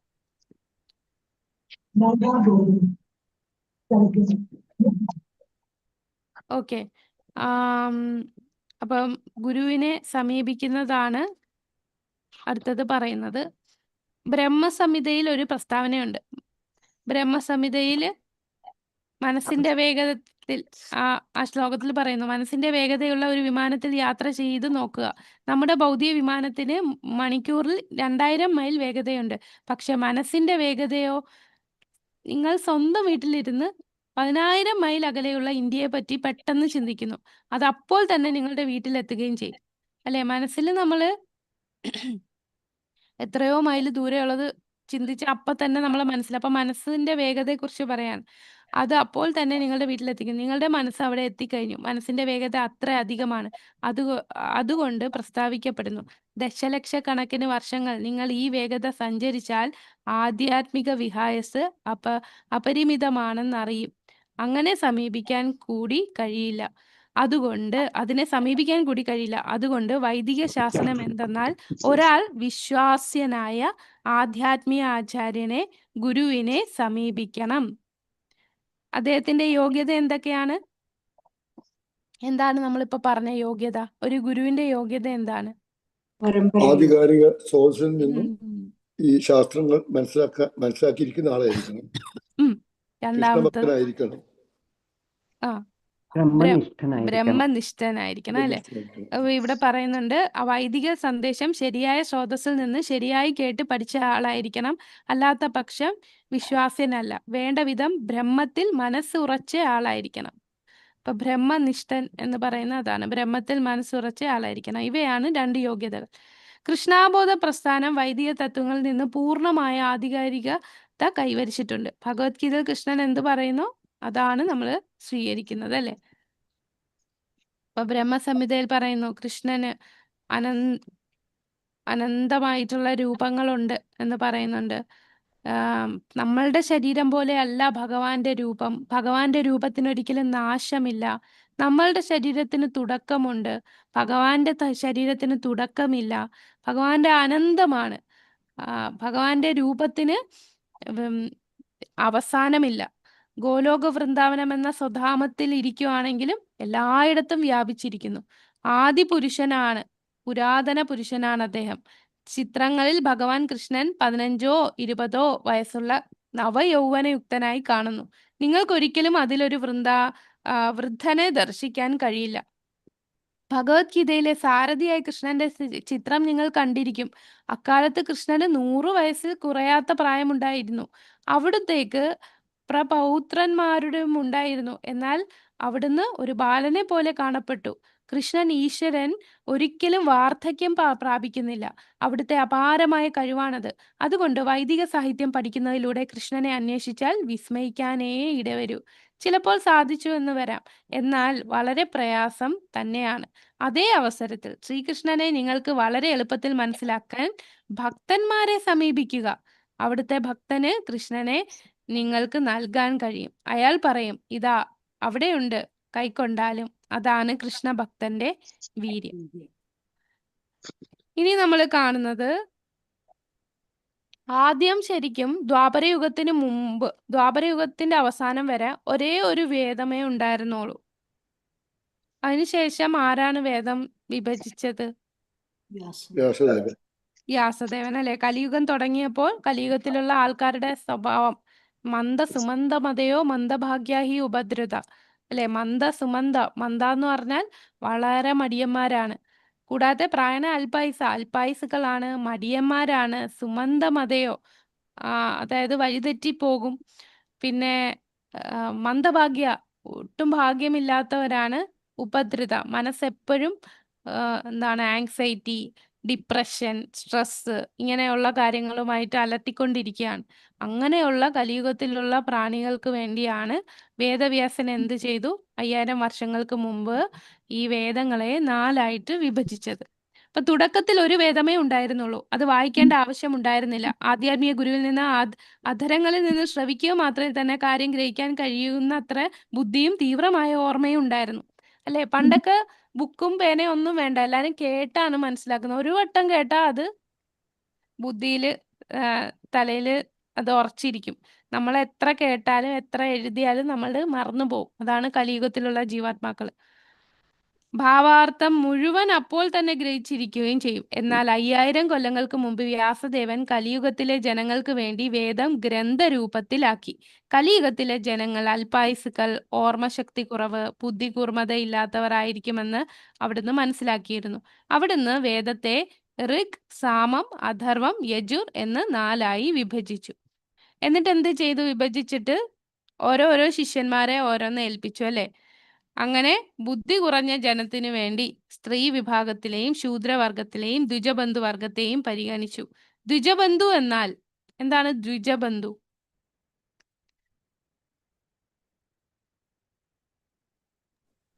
ദ്വിജബന്ധു ബ്രാഹ്മണനാണ് എങ്കിലും അവര് എല്ലാ കാര്യങ്ങളും ശരിയായ രീതിയിൽ ആചരിക്കാത്തവരാണ്. അതെ. ദ്വിജബന്ധു എന്നാൽ ഉന്നത കുടുംബത്തിൽ ജാതരായിട്ടും ഉചിതമായ യോഗ്യതകൾ നേടാതെ പോകുന്നവരാണ്. ബ്രാഹ്മണ കുലത്തിൽ ജനിച്ചയാൾ ബ്രാഹ്മണന്റെ ധാർമ്മിക ഗുണങ്ങൾ നേടാത്ത പക്ഷം ദ്വിജബന്ധു എന്ന് വിളിക്കപ്പെടുന്നു. ഇത്തരം ആളുകൾക്ക് വേണ്ടി അവിടുന്ന് ഭാരതത്തിന്റെ ചരിത്രം എന്ന് വിളിക്കപ്പെടുന്ന മഹാഭാരതം, 18 പുരാണങ്ങൾ, 4 വേദങ്ങൾ, ഉപനിഷത്തുകൾ എന്നിവയൊക്കെ വൈദിക സാഹിത്യം തന്നെ.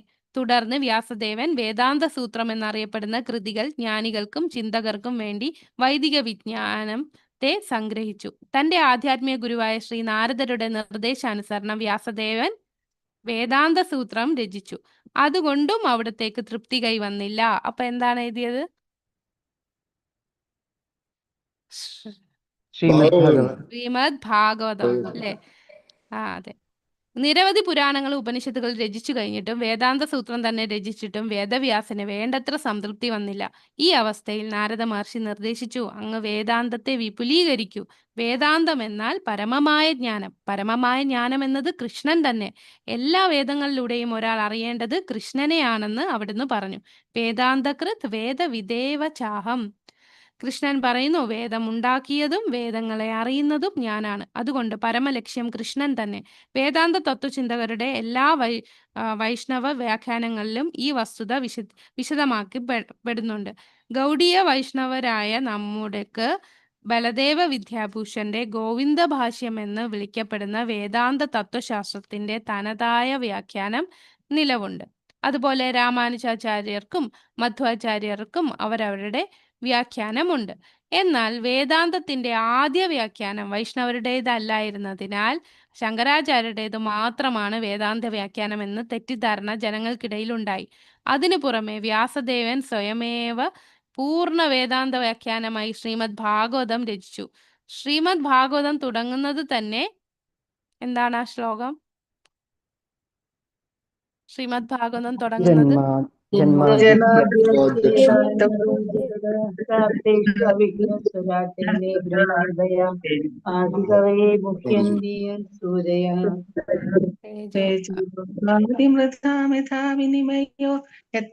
സർഗോ മൃഷാ ധാംനാസ്യേന സദാ നിരസ്തകുഹകം സത്യം പദം ധീമഹി. ഹരേ കൃഷ്ണ.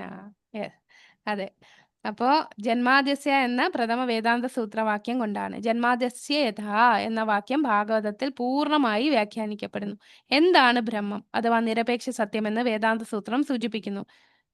യാതൊന്നിൽ നിന്നാണോ സർവവും ഉത്ഭവിക്കുന്നത് അതാണ് നിരപേക്ഷ സത്യം. ഇത് സംഗ്രഹമാണ്. ശ്രീമദ് ഭാഗവതത്തിൽ ഇത് വിശദമായി വ്യാഖ്യാനിക്കപ്പെട്ടിരിക്കുന്നു. സകല വസ്തുക്കളും നിരപേക്ഷ സത്യത്തിൽ നിന്ന് ആവിർഭൂതമാകുന്നുവെങ്കിൽ നിരപേക്ഷ സത്യത്തിന്റെ പ്രത്യേകതകൾ എന്തൊക്കെയാണ്? അത് ഭാഗവതത്തിൽ വ്യക്തമാക്കിയിട്ടുണ്ട്. നിരപേക്ഷ തത്വം ബോധമാണ്. അവിടുന്ന് സ്വയം പ്രകാശമാനമാണ്. സ്വരാട്ട്. മറ്റുള്ളവരിൽ നിന്ന് വിജ്ഞാനം ലഭിച്ചാണ് നമ്മൾ ബോധവും ജ്ഞാനവും ആർജിക്കുന്നത്. എന്നാൽ അവിടുത്തെ പറ്റി പറഞ്ഞാൽ അവിടുന്ന് സ്വയം ഭാസുരത തേജസ്വിയാണ്. സകല വൈദിക ജ്ഞാനത്തിന്റെയും സംഗ്രഹമാണ് വേദാന്ത സൂത്രം. വൈദിക ജ്ഞാനം നേടണമെന്ന് ആഗ്രഹിക്കുന്നവർ ശ്രീമദ് ഭാഗവതത്തിൽ നിന്ന് വൈദിക ജ്ഞാനത്തിന്റെ വിശദീകരണം മനസ്സിലാക്കാൻ ശ്രമിക്കണമെന്നാണ് ഞങ്ങളുടെ അപേക്ഷ. അപ്പൊ ഇവിടെ നമുക്ക് സ്ലൈഡിൽ നോക്കിയാൽ നമുക്കൊരു ടേബിൾ ഉണ്ട്, അതുകൂടെ നോക്കാം. ഇവിടെ ഉപസംഹാരത്തിൽ പറയുന്നു, നമുക്ക് 4 ന്യൂനതകൾ പറഞ്ഞല്ലോ. ഈ കുറവുകളെല്ലാം ഉള്ളതിനാൽ നമുക്ക് ആർക്കും തികഞ്ഞ അറിവ് നൽകാൻ കഴിയില്ല. നാം സ്വയം തികഞ്ഞവരുമല്ല. അതിനാൽ നാം വേദങ്ങൾ അതേപടി സ്വീകരിക്കണം. ഇനി എന്താണ് ഈശ ഉപനിഷത്ത്? ആ വാക്കിന്റെ അർത്ഥം ഈശ ഉപനിഷത്ത്. ഈശ എന്ന് പറയുമ്പോ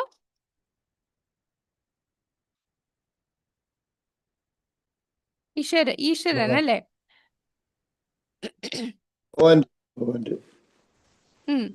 ഉപനിഷത്ത് എന്ന് പറഞ്ഞാൽ എന്താണ്? ഉപ എന്ന് പറഞ്ഞാൽ അടുത്ത്, നീ എന്ന് പറഞ്ഞാൽ താഴെ, ഷത്ത് എന്ന് പറഞ്ഞാൽ ഇരുന്ന്. അപ്പോ ഒരു ആത്മീയ ആചാര്യന്റെ അടുത്തിരുന്ന് നമ്മൾ പഠിക്കുന്നതാണ്, ഭഗവാനെ കുറിച്ച് പഠിക്കുന്നതാണ് ഉപനിഷത്ത് എന്ന് പറയുന്നത്. അപ്പോൾ ഒരു ആത്മസാക്ഷാത്കാരം കിട്ടിയ വ്യക്തി, അദ്ദേഹമായിരിക്കും ഗുരു. ആ ഗുരുവിൽ നിന്ന് ശിഷ്യൻ അടുത്തിരുന്ന് പരമസത്യത്തെക്കുറിച്ച് പഠിക്കുന്നതാണ് ഉപനിഷത്ത് എന്ന് പറയുന്നത്. അപ്പൊ 11 ഏറ്റവും മികച്ച ഉപനിഷത്തുകൾ പറയുന്നു. 108 ഉപനിഷത്തുകൾ ഉണ്ടെന്ന് പറയുന്നു. അതിൽ ഈശാവാസ്യ, ഗേനോപനിഷത്ത്, കഥാോപനിഷത്ത്, പ്രശ്നോപനിഷത്ത്, മുണ്ടകോപനിഷത്ത്, മുക്തിക ഉപനിഷത്ത്, തൈത്തരീയ ഉപനിഷത്ത്, ഐതരേയ ഉപനിഷത്ത്, ചാന്തോക്യ, ബൃഹദാരണ്യ, ശ്വേതാശ്വേതര ഉപനിഷത്ത്. ഇതാണ് വേദജ്ഞാനം. വേദജ്ഞാനത്തിനെ 2ആയിട്ട് തിരിച്ചു: ശ്രുതി, സ്മൃതി. ശ്രുതി എന്ന് പറഞ്ഞാൽ കേട്ട്, അല്ലെ? പരമ സത്യത്തെ കേട്ട് മനസ്സിലാക്കുന്നതാണ് ശ്രുതി. സ്മൃതി എന്ന് പറഞ്ഞാൽ ഋഷിവര്യന്മാര് അവരുടെ ചിന്തകളിൽ വരുന്ന കാര്യങ്ങൾ എഴുതുന്നതാണ്. അവരുടെ ആത്മജ്ഞാനത്തിലൂടെ വരുന്ന, കേട്ടതല്ല, അവർക്ക് തന്നെ റിവീൽ ചെയ്യുന്നതാണ്. അതാണ് സ്മൃതി. ശ്രുതി എന്ന് പറഞ്ഞാൽ കേട്ട് അത് എഴുതുന്നത്. അപ്പൊ ശ്രുതിയിൽ വരുന്നതാണ് വേദങ്ങള്, ഉപവേദങ്ങള്, വേദാംഗാസ്.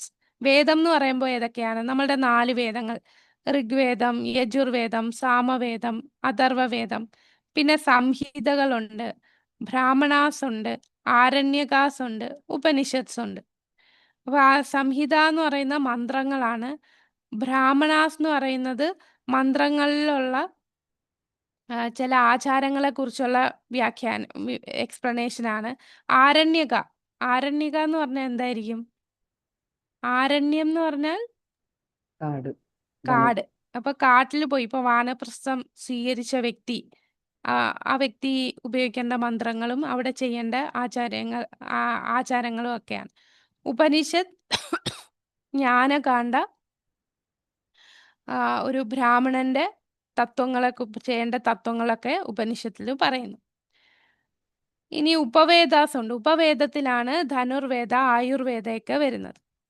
ഇനി വേദാംഗ എന്ന് പറയുമ്പോൾ കൽപ്പ, ശിക്ഷ, വ്യാകരണ, നിരുക്ത, ഛന്ദസ്, ജ്യോതിഷ, ഇതെല്ലാം വേദങ്ങളുടെ അംഗങ്ങളാണ്. അതായത് ഗ്രാമർ, വ്യാകരണം, ഗ്രാമർ. പിന്നെ എങ്ങനെ വേദമന്ത്രങ്ങൾ നമ്മൾ പ്രൊനൗൺസ് ചെയ്യും, ഉച്ചരിക്കുന്നത് എങ്ങനെയാണ്, അത് ശിക്ഷ. പിന്നെ കൽപ്പ, വേദങ്ങളിൽ നമ്മൾ ചെയ്യേണ്ട ആചാരങ്ങളുടെ കൂടുതൽ ഡീറ്റെയിൽസ്. പിന്നെ ഛന്ദസ്, അത് കറക്റ്റ് മീറ്ററിൽ നമ്മൾ വായിക്കുന്നത്. ജ്യോതിശാസ്ത്രം, ഇതെല്ലാം ശ്രുതിയിലാണ് വരുന്നത്. ഇനി സ്മൃതിയിൽ എന്തൊക്കെ വരുന്നുണ്ട്? സൂത്രാസ്, തന്ത്ര, പഞ്ചരാത്ര, പുരാണ, ഇതിഹാസ, പിന്നെ ഷഡ്ദർശനത്തിലാണ് വേദാന്ത, മീമാംസ, ന്യായ, വൈശേഷിക, യോഗ, സാഖ്യ എന്ന് പറയുന്നത്. ഇനി ഇതിനകത്ത് സൂത്രാസില് കുറെ ധർമ്മസൂത്ര, ഗ്രഹ്യസൂത്ര, സൂത്ര, ഇങ്ങനെ കുറച്ച് സൂത്ര വരുന്നുണ്ട്. പിന്നെ തന്ത്രങ്ങളില് തമോ ഗുണത്തില്, രജഗുണത്തില്, സത്വഗുണത്തില് ഉള്ള തന്ത്രങ്ങൾ വരുന്നുണ്ട്. ഇത് ശിവൻ പാർവതിക്ക് പറഞ്ഞു കൊടുക്കുന്നത്. പിന്നെ പാഞ്ചരാത്രാസ് എന്ന് പറഞ്ഞാൽ നമ്മളുടെ വൈഷ്ണവര് ആരാധിക്കുന്നത്, വിഗ്രഹാരാധന ചെയ്യുന്ന പാഞ്ചരാത്രിക വിധി പ്രകാരമാണ്.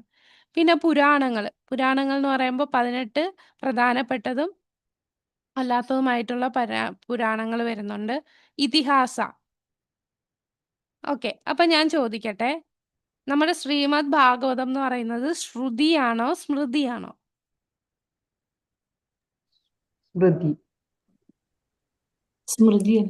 സ്മൃതിയാണ്. കാരണം സ്മൃതി എന്ന് പറയുന്നതാണ് പുരാണം വരുന്നത്, അല്ലേ? ശ്രീമദ് ഭാഗവത പുരാണമാണ്. എന്നാൽ ആ പുരാണം എല്ലാ വേദങ്ങളുടെയും പഴുത്ത മാമ്പഴമാണ്, ഏറ്റവും പഴുത്തിരിക്കുന്ന മാമ്പഴമാണ്. ഇതെല്ലാത്തിൻ്റെയും പക്വമായിട്ടുള്ള മാമ്പഴമാണ് ഈ ശ്രീമദ് ഭാഗവതം.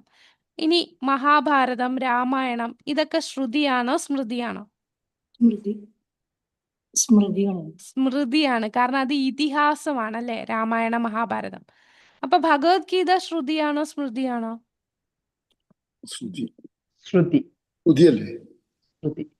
ഭഗവത്ഗീത ശ്രുതിയാണോ? ഭഗവത്ഗീത ഏതിനകത്താ വരുന്നത്? ഇതിഹാസത്തിന്റെ അകത്ത് വരുന്നതാണല്ലേ. അപ്പൊ അതും സ്മൃതിയാണ്.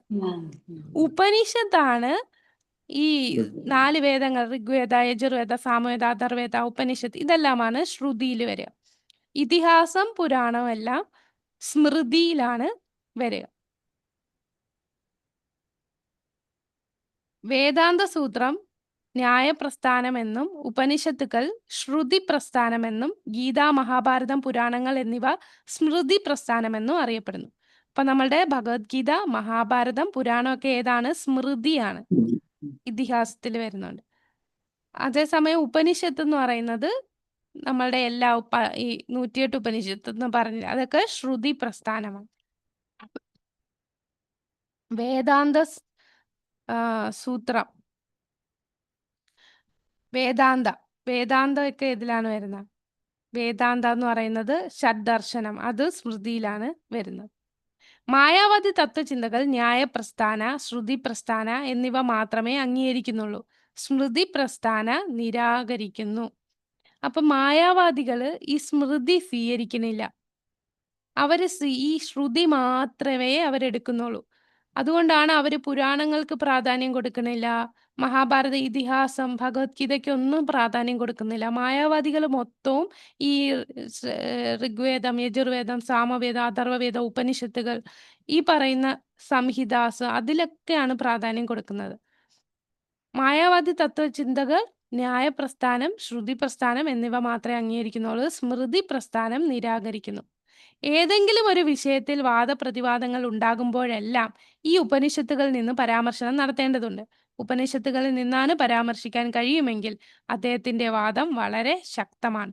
അതാണ്, അവര് വാദിക്കുന്നതെല്ലാം ഈ ഭാഗത്തു നിന്നാണ്. അപ്പൊ നമ്മൾ ഇവിടെ മാത്രം പഠിച്ചുകൊണ്ടിരുന്നാൽ നമുക്ക് ഇവരുടെ വാദങ്ങളെ എതിർക്കാൻ പറ്റില്ല. അതുകൊണ്ടാണ് ശ്രീല പ്രഭുപാദർ കമ്പൽസറി ആയിട്ട് നമ്മളെടുത്ത് ഈ ശ്രുതിയിൽ വരുന്ന ഉപനിഷത്ത് പഠിക്കണമെന്ന് പറയുന്നത്. അവരെല്ലാം ഉപനിഷത്തിലെ കോട്ടുകളും വേദങ്ങളുടെ കോട്ടുകളും പറയുമ്പോൾ അതെല്ലാം തക്കതായിട്ടുള്ള ഉത്തരം നമുക്ക് പറയണമെങ്കിൽ നമ്മൾ ഉപനിഷത്തുകൾ പഠിക്കണം. ഉപനിഷത്തുകളിൽ നിന്ന് പരാമർശിക്കാൻ നമുക്ക് കഴിയണം. ഈ കൃഷ്ണാബോധ പ്രസ്ഥാനം വേദതത്വങ്ങളിൽ നിന്ന് പൂർണ്ണമായി അംഗീകരിക്കപ്പെട്ടതാണ്.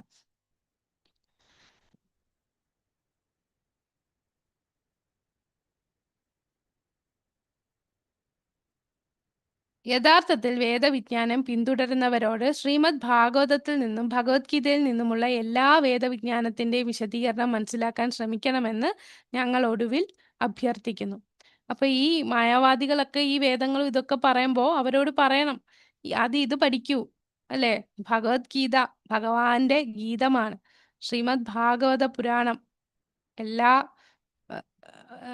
വേദങ്ങളിലെയും പക്വമായിട്ടുള്ള ആ പഴമാണ്. ആ വ്യാസദേവൻ പക്വ അവസ്ഥയിൽ നാരദ മഹർഷിയുടെ ഉപദേശപ്രകാരം ആ വേദാന്ത സൂത്രത്തെ കൂടുതൽ വിശദീകരിച്ച് എല്ലാ വേദങ്ങളും ആരിൽ നിന്ന് വന്നു, ആ പരമപുരുഷനെ വർണ്ണിക്കുന്നതാണ്. അപ്പൊ അത് മനസ്സിലാക്കാൻ ശ്രമിക്കണമെന്ന് ഉപദേശിക്കുന്നു.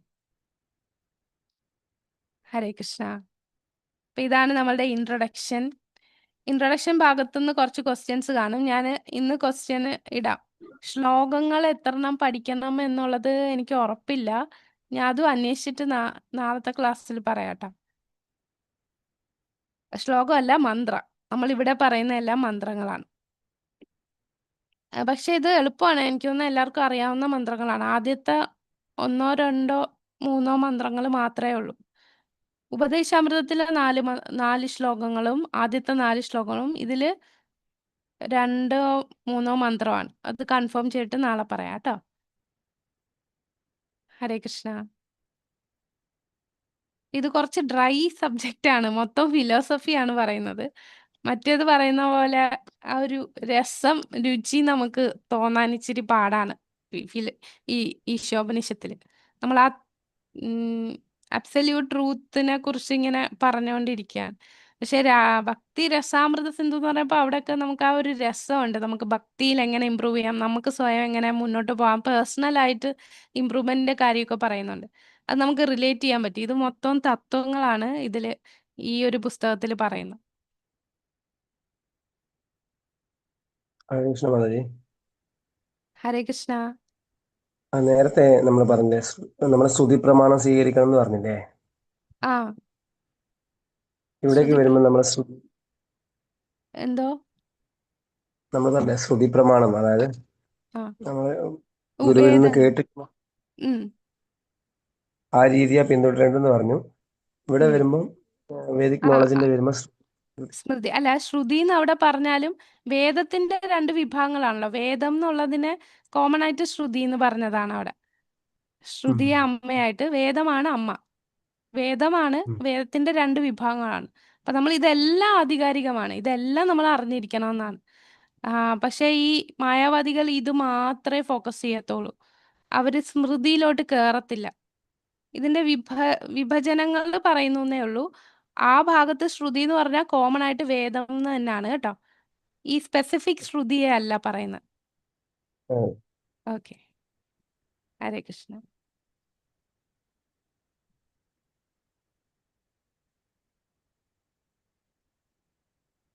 ആ, ആ.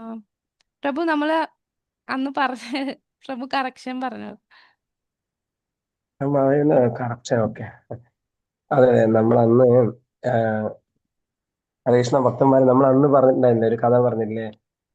ഒരു ആ, ഒരു ആചാര്യൻ ഇങ്ങനെ ധ്യാനത്തിലിരിക്കുമ്പോ അദ്ദേഹം ഗോലോകത്തേക്ക് പോയി രാധാറാണിയുടെ ലീലയിൽ പങ്കെടുത്തു. ഓർമ്മയുണ്ടാവില്ല എല്ലാവർക്കും? നമ്മൾ ആരുടെ പേരായിരുന്നു അത് പറഞ്ഞത്? രൂപഗോസ്വാമി. അല്ല, അല്ല നമ്മൾ നമ്മൾ അന്ന് മാധവേന്ദ്ര. പറഞ്ഞില്ലേ, അതായത് സിദ്ധദേഹവും നമ്മളുടെ ഇപ്പോഴുള്ള ദേഹവും. അപ്പൊ ചില ഭക്തന്മാര് സിദ്ധദേഹം എടുത്ത് രാധാറാണിയുടെ അടുത്ത് നിന്ന് സേവ ചെയ്യും, പക്ഷേ ഈ ശരീരം ഇവിടെയും കാണും. അപ്പോൾ പറഞ്ഞില്ലായിരുന്നോ, ഒരു ഭക്തൻ തൻ്റെ ഗുരുവിനെ കാണുന്നില്ല. അപ്പൊ ഗുരുവിനെ അന്വേഷിച്ച് പോയപ്പോ ഗുരു നോക്കിയപ്പോ എന്താണ് കണ്ടത്? ആ, ആം, തൻ്റെ സിദ്ധദേഹം എടുത്ത് രാധാറാണിയുടേക്ക് അതൊരു മൂക്കുത്തിയായിരുന്നു. രാധാറാണി അവിടെ കുളത്തിൽ കുളിച്ചുകൊണ്ടിരുന്നപ്പോൾ മൂക്കുത്തി കളഞ്ഞുപോയി. അപ്പോൾ അത് അന്വേഷിച്ചിരുന്നപ്പോൾ അത് കിട്ടിയില്ല. അതുകൊണ്ടാണ് ഗുരു തിരിച്ചു വരാൻ താമസിച്ചത്. അപ്പൊ ഈ ശിഷ്യൻ അവിടെ ചെന്ന് ആ ലീലയിൽ പങ്കെടുത്ത് കുളത്തിൽ മുങ്ങി ഒരു താമര ഇലയുടെ ഇടയിൽ എന്തോ കിടക്കുമായിരുന്നു. അവിടുന്ന് എടുത്ത് തൻ്റെ ഗുരുവിന് കൊടുക്കും. അപ്പൊ ഗുരു അത് രാധാറാണിക്ക് കൊടുക്കുന്നു. അപ്പൊ അത് ആരാന്ന് നമ്മൾ ഉള്ളതാണ് പ്രഭു പറഞ്ഞത്. പറഞ്ഞോളൂ പ്രഭു. ഹരേ കൃഷ്ണ.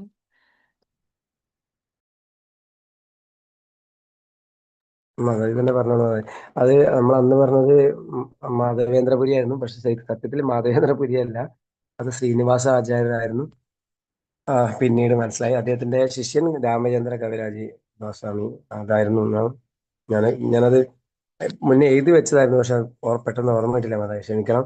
അപ്പൊ പിന്നീട് ഞാനിതിങ്ങനെ നിത്യാനന്ദ പ്രഭുവിന്റെ കുറച്ച് ലീലകൾ ഞാൻ പുസ്തകത്തിലൂടെ സെർച്ച് ചെയ്യുന്ന സമയത്താണ് പഴയ എഴുതി വെച്ച കാര്യം നോക്കുമ്പോഴാണ് ഞാനത് കണ്ടത്. ഒക്കെയാണ്. അപ്പൊ അത് തിരുത്താൻ വേണ്ടി എന്റെ തെറ്റാണ്, ഞാൻ തിരുത്തി. ഹരേഷ്. ഹരേ കൃഷ്ണ. ഞങ്ങൾ രണ്ടുപേരും തെറ്റാണ്.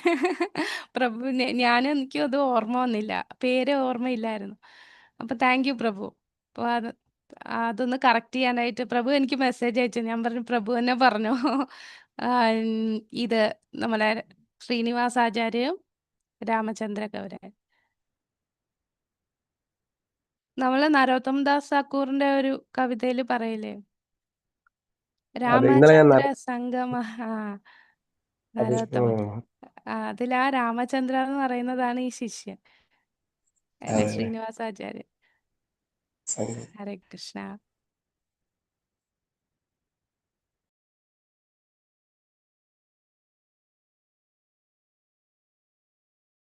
ഹരേ കൃഷ്ണ. ഒരു കാര്യം പറയാനുള്ളത്, നമ്മളെ മംഗലാരതിക്ക് ഒരേ ഫോണിൽ തന്നെ 3-4 പേര് കയറുമല്ലോ. അത് പക്ഷേ ടെമ്പിളിൽ നിന്ന് അവരെ ഒന്നായിട്ടേ കൂട്ടുകയുള്ളൂ. അല്ലാന്നുണ്ടെങ്കിൽ ക്യാമറ ഓൺ ചെയ്ത് നമ്മൾ 3 പേരും ക്യാമറയുടെ ഫ്രണ്ടിൽ ഇരിക്കണം. അല്ലെങ്കിൽ 2-3 പേരുണ്ടെങ്കിൽ അവർ സെപ്പറേറ്റ് ഫോണിൽ കയറേണ്ടി വരും. എന്നാലേ അവരുടെ അറ്റൻഡൻസ് കൂട്ടുകയുള്ളൂ. അല്ലെങ്കിൽ ആദ്യത്തെ പേര് വരുന്ന ഒരാളുടെ അറ്റൻഡൻസേ കൂട്ടുകയുള്ളൂ. എന്റെ അറ്റൻഡൻസ് ഇന്ന് കിട്ടിയില്ല. ഇന്ന് വന്നില്ല? വന്നു, പക്ഷെ അറ്റൻഡൻസ് കിട്ടിയില്ല. ഇന്ന് അയച്ചില്ല. ഓക്കെ.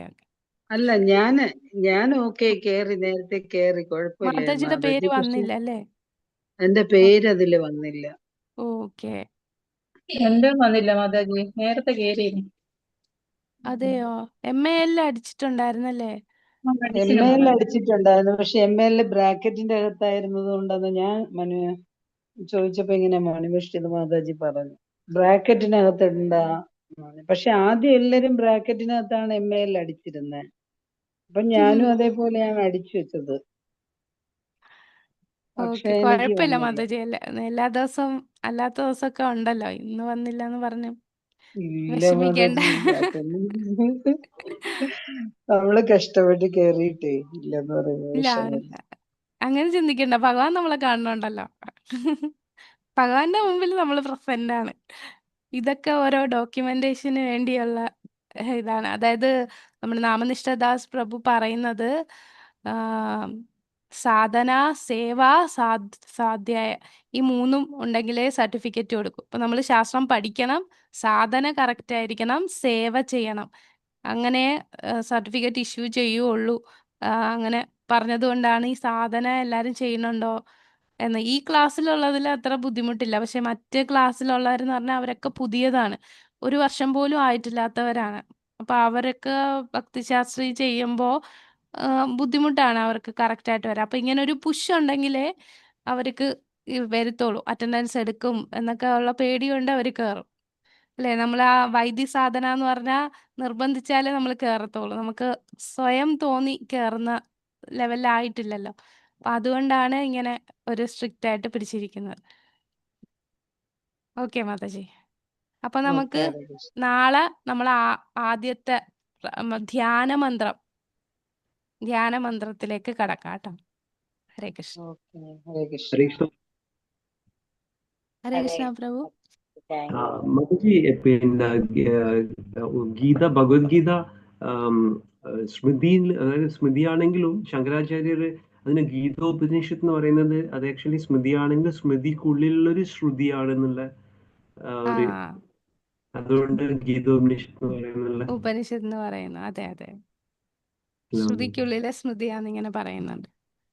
അപ്പൊ ശങ്കരാചാര്യര് സ്മൃതിക്കുള്ളിലെ ശ്രുതിയാണ്, അതാണ് ഉപനിഷത്ത്, ഗീത ഉപനിഷത്ത് എന്നുള്ള വ്യാഖ്യാനം വന്നു.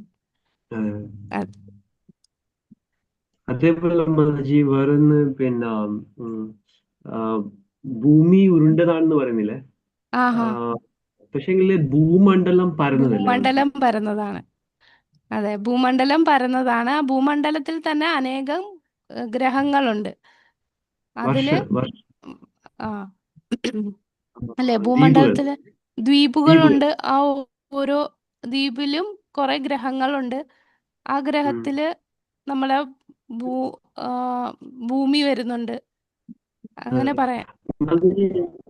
ഇതില് പിന്നെ ഭാഗവതത്തിന്റെ 5-ാം സ്കന്ധത്തിൽ പറയുന്ന പ്രകാരം, പിന്നെ അതിന്റെ ബേസ് ചെയ്തിട്ടുള്ള ഭാഗവത കോസ്മോളജി എന്നുള്ള അത് ക്ലാസിന്റെ അതിനെ കുറിച്ച് കേട്ടിട്ടുണ്ട്. അതിൽ പറയുന്ന പ്രകാരം ഈ ഭൂമണ്ഡലത്തിന്റെ 9 ഡിവിഷൻസിൽ ഒന്നാണ് ഈ ജംബുദ്വീപ്. ആ ജംബുദ്വീപിനെ പിന്നെ 9 ഡിവൈഡ് ചെയ്തിട്ട് അതിലൊന്നാണ് ഈ ഭാരതവർഷം. ഭാരതവർഷത്തില് വീണ്ടും 9 പിന്നെ ദ്വീപുകളുണ്ട് ഭാരതവർഷത്തില്. അതിൽ ഒരു ദ്വീപാണ് നമ്മളുടെ ഈ ഭൂഗോളം.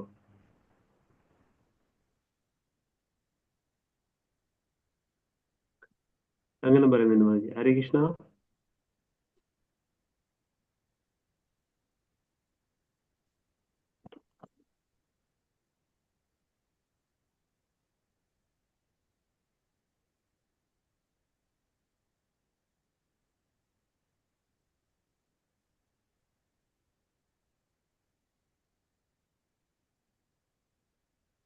മാതാജിയുടെ നെറ്റ് പോയെന്ന് തോന്നുന്നു.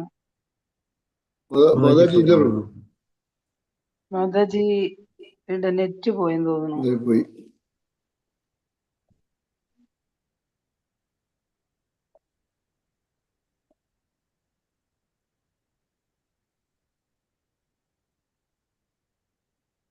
ഗീത മാതാജി കേറിയോ? ഗീത മാതാജിയാണ് ഹോസ്റ്റായി പോയത്. ഗീത മാതാജി ഹോസ്റ്റായി പോയ ഹരേ കൃഷ്ണ. കുഴപ്പമില്ല, ഹോസ്റ്റായില്ലേ കുഴപ്പമൊന്നുമില്ല. ചാർജ് തീർന്ന് സ്വിച്ച് ഓഫ് ആയി പോയി പെട്ടെന്ന്. ഹരേ കൃഷ്ണ. കേൾക്കുന്നുണ്ടോ? ഹരേ കൃഷ്ണ. ഇപ്പൊ കേൾക്കുന്നുണ്ടോ? കേൾക്കാം. എന്റെ സിസ്റ്റം സ്വിച്ച് ഓഫ് ആയി പോയി. ചാർജ് തീർന്ന് സിസ്റ്റം സ്വിച്ച് ഓഫ് ആയി പോയതാണ്. ആ പ്രഭു എന്തോ ചോദിച്ചോണ്ട് വരുമായിരുന്നു, അപ്പോഴാണ് ഓഫ് ആയി പോയത്. അതെ അതെ മതി. ഞാൻ പറഞ്ഞ ഇതായിരുന്നു ആക്ച്വലി ഭൂമണ്ഡലത്തില് പിന്നെ അതിന്റെ 9 ദ്വീപുകളില്ലേ ഭൂമണ്ഡലത്തില്. പിന്നെ അല്ല 7 ദ്വീപുകള്. 7 ദ്വീപുകളില് അതില് ഒരു ദ്വീപായിട്ടുള്ള സെൻട്രൽ ആയിട്ടുള്ള ജംബുദ്വീപിനെ 9 വർഷങ്ങളായിട്ട് ഡിവൈഡ് ചെയ്തു. ആ 9 വർഷങ്ങളില് പിന്നെ ഒരു വർഷമായിട്ടുള്ള ഭാരതവർഷം. ആ ഓക്കെ. ഭാരതവർഷത്തിനെ വീണ്ടും 9 ദ്വീപുകളായിട്ട് ഡിവൈഡ് ചെയ്യുന്നു. അതില് ഒരു ദ്വീപാണ് നമ്മളുടെ ഭൂഗോളം. ഭൂഗോളം. അതെ അതെ. അതിന് സുദർശന ദ്വീപ് എന്നും പേരുണ്ട്. സുദർശന അങ്ങനെ ദ്വീപ് എന്ന് പറയും. പേരുണ്ടല്ലേ? ആ അതെനിക്ക് കേട്ടിട്ടില്ല. അത് ഓക്കെ. മതി. ജംബു അത് ദ്വീപ്. അതെ, അതൊരു ഗ്രഹമല്ല. നമ്മളുടെ ഭൂഗോളം ഒരു ഗ്രഹമല്ല. അത് അത് ഫിക്സ് ആയിട്ട് നിൽക്കുകയാണ്. നമ്മുടെ ഒരു സ്ഥലത്ത് ഉം. ഉറച്ചു നിൽക്കുകയാണത്. അപ്പൊ അതിന് അതാണ് ആക്ച്വലി ഈ ഭൂമണ്ഡലാണ് അത് സ്ഥിരമായിട്ട് നിൽക്കുകയാണ് ആക്ച്വലി. അതിനെ റൊട്ടേറ്റ് ഫിക്സ് ചെയ്തുകൊണ്ടാണ് ആയിട്ട് സൂര്യന്റെ സൂര്യൻ മൂവ്മെന്റ്. പോകുന്നത്. അതെ അതെ അതെ. ജിയോസെൻട്രിക് ആണ് നമ്മളുടെ ആക്ച്വലി. ആ പിന്നെ ഈ പോൾ സ്റ്റാറിൽ തൂങ്ങിക്കിടക്കുന്ന ഗ്രഹങ്ങള് അതെ മതി. അതെ ആക്ച്വലി പിന്നെ ഈ 6 ദ്വീപുകളിൽ ഭൂമണ്ഡലത്തിലെ 6 ദ്വീപുകളിൽ ഏറ്റവും പുറത്തുള്ളതാണ് പുഷ്കര ദ്വീപ്. പുഷ്കര ഉം. ദ്വീപില് മാനസോത്തര പർവ്വതമുണ്ട്. അത് ഉം. ഒരു സർക്കിൾ ആയിട്ടാണ്. ആ സർക്കിളിലാണ് സൂര്യന്റെ പിന്നെ ആ ഇത് പോകുന്നത്, പേര് പോകുന്നത്. അത് അതെ അതെ. ഒരു ഇതുപോലെയാണ് ആക്ച്വലി. അത് സുമേരു പർവ്വതമുണ്ട് ഈ ജംബുദ്വീപിന്റെ സെന്ററിൽ. ജംബുദ്വീപിന്റെ സെന്ററിലുള്ള ആ ആ മേരു പർവ്വതത്തിന്റെ പിന്നെ അതിന്റെ ഒരു ആക്സിൽ ഉണ്ട്. ആക്സില് ആ പിന്നെ ധ്രുവലോകത്ത് നിന്ന് ഒരു വായുവിന്റെ വാ ആ ഒരു കൺട്രോൾ ഉണ്ട്. വായുവിന്റെ ഒരു കൺട്രോൾ ഉണ്ട്. മറ്റേ ആക്സിൽ എന്ന് പറയുന്നത് മേരു ദ്വീപിൽ നിന്ന് സൂര്യന്റെ രഥത്തിലേക്ക് പോകുന്നത്. ആ അപ്പൊ ആ ആ അതാണ് ഇതിനെ മൂവ് ചെയ്യിക്കുന്നത്, ആ സൂര്യന്റെ ആ രഥത്തിന്. അങ്ങനെ ആ എന്താ ധ്രുവ ലോകത്തുനിന്ന് വരുന്ന ആ കൺട്രോളും പിന്നെ ഈ മേരുദ്വീപിൽ നിന്ന് ഇതിലേക്ക് വരുന്ന ആ ആക്സിലും കൂടെ ചേർന്നാണ് അത് മൂവ് ചെയ്യിക്കുന്നത്. അതെ. കാലചക്രാണ് ഇതിന്റെ കംപ്ലീറ്റ് കൺട്രോൾ ചെയ്യുന്നത് ആക്ച്വലി. കൺട്രോൾ കാലചക്രം ചെയ്യുന്നത്. ചെയ്യുന്നത്. അപ്പം അപ്പൊ ഇതില് പിന്നെ ഈ നമ്മളുടെ ഈ ഭൂഗോളം എന്ന് പറയുന്നത് പിന്നെ അവിടെ ഈ ദ്വീപിന്റെ ഭാഗമായിട്ട് അവിടെ നിൽക്കുകയാണ് ആക്ച്വലി. അതൊന്നും അനങ്ങുന്നില്ല അത്. അപ്പൊ അതെ അതെ. പിന്നെ ഈ വരാഹ അവതാരത്തില് പിന്നെ ഭഗവാൻ എടുക്കുന്നത് ആക്ച്വലി ഭൂഗോളത്തിനെയാണ് ചിത്രം വരച്ച് കാണിക്കുന്നത്. ആ പക്ഷെങ്കിൽ വരാഹദേവൻ എടുക്കുന്നത് ഈ ഭൂമണ്ഡലത്തെയാണ്. ഭൂമണ്ഡലത്തെയാണ്. ഭൂമണ്ഡലം പരന്നതാണ് അതെ, ഇത് ഗർഭോദക സമുദ്രത്തിലാണ് ഇത് കിടക്കുന്നത്, കിടക്കുന്നത്. ഭൂമണ്ഡലം. അത് ഒരു പ്രാവശ്യം 2 പ്രാവശ്യം താണു പോകുന്നുണ്ട്. ആ ഒരു പ്രാവശ്യം 2 ശ്വേതവരാഹവും മണി രക്തവരാഹവും. അതെ സമയത്ത് അതെ. തന്നെ. അതെ അതെ.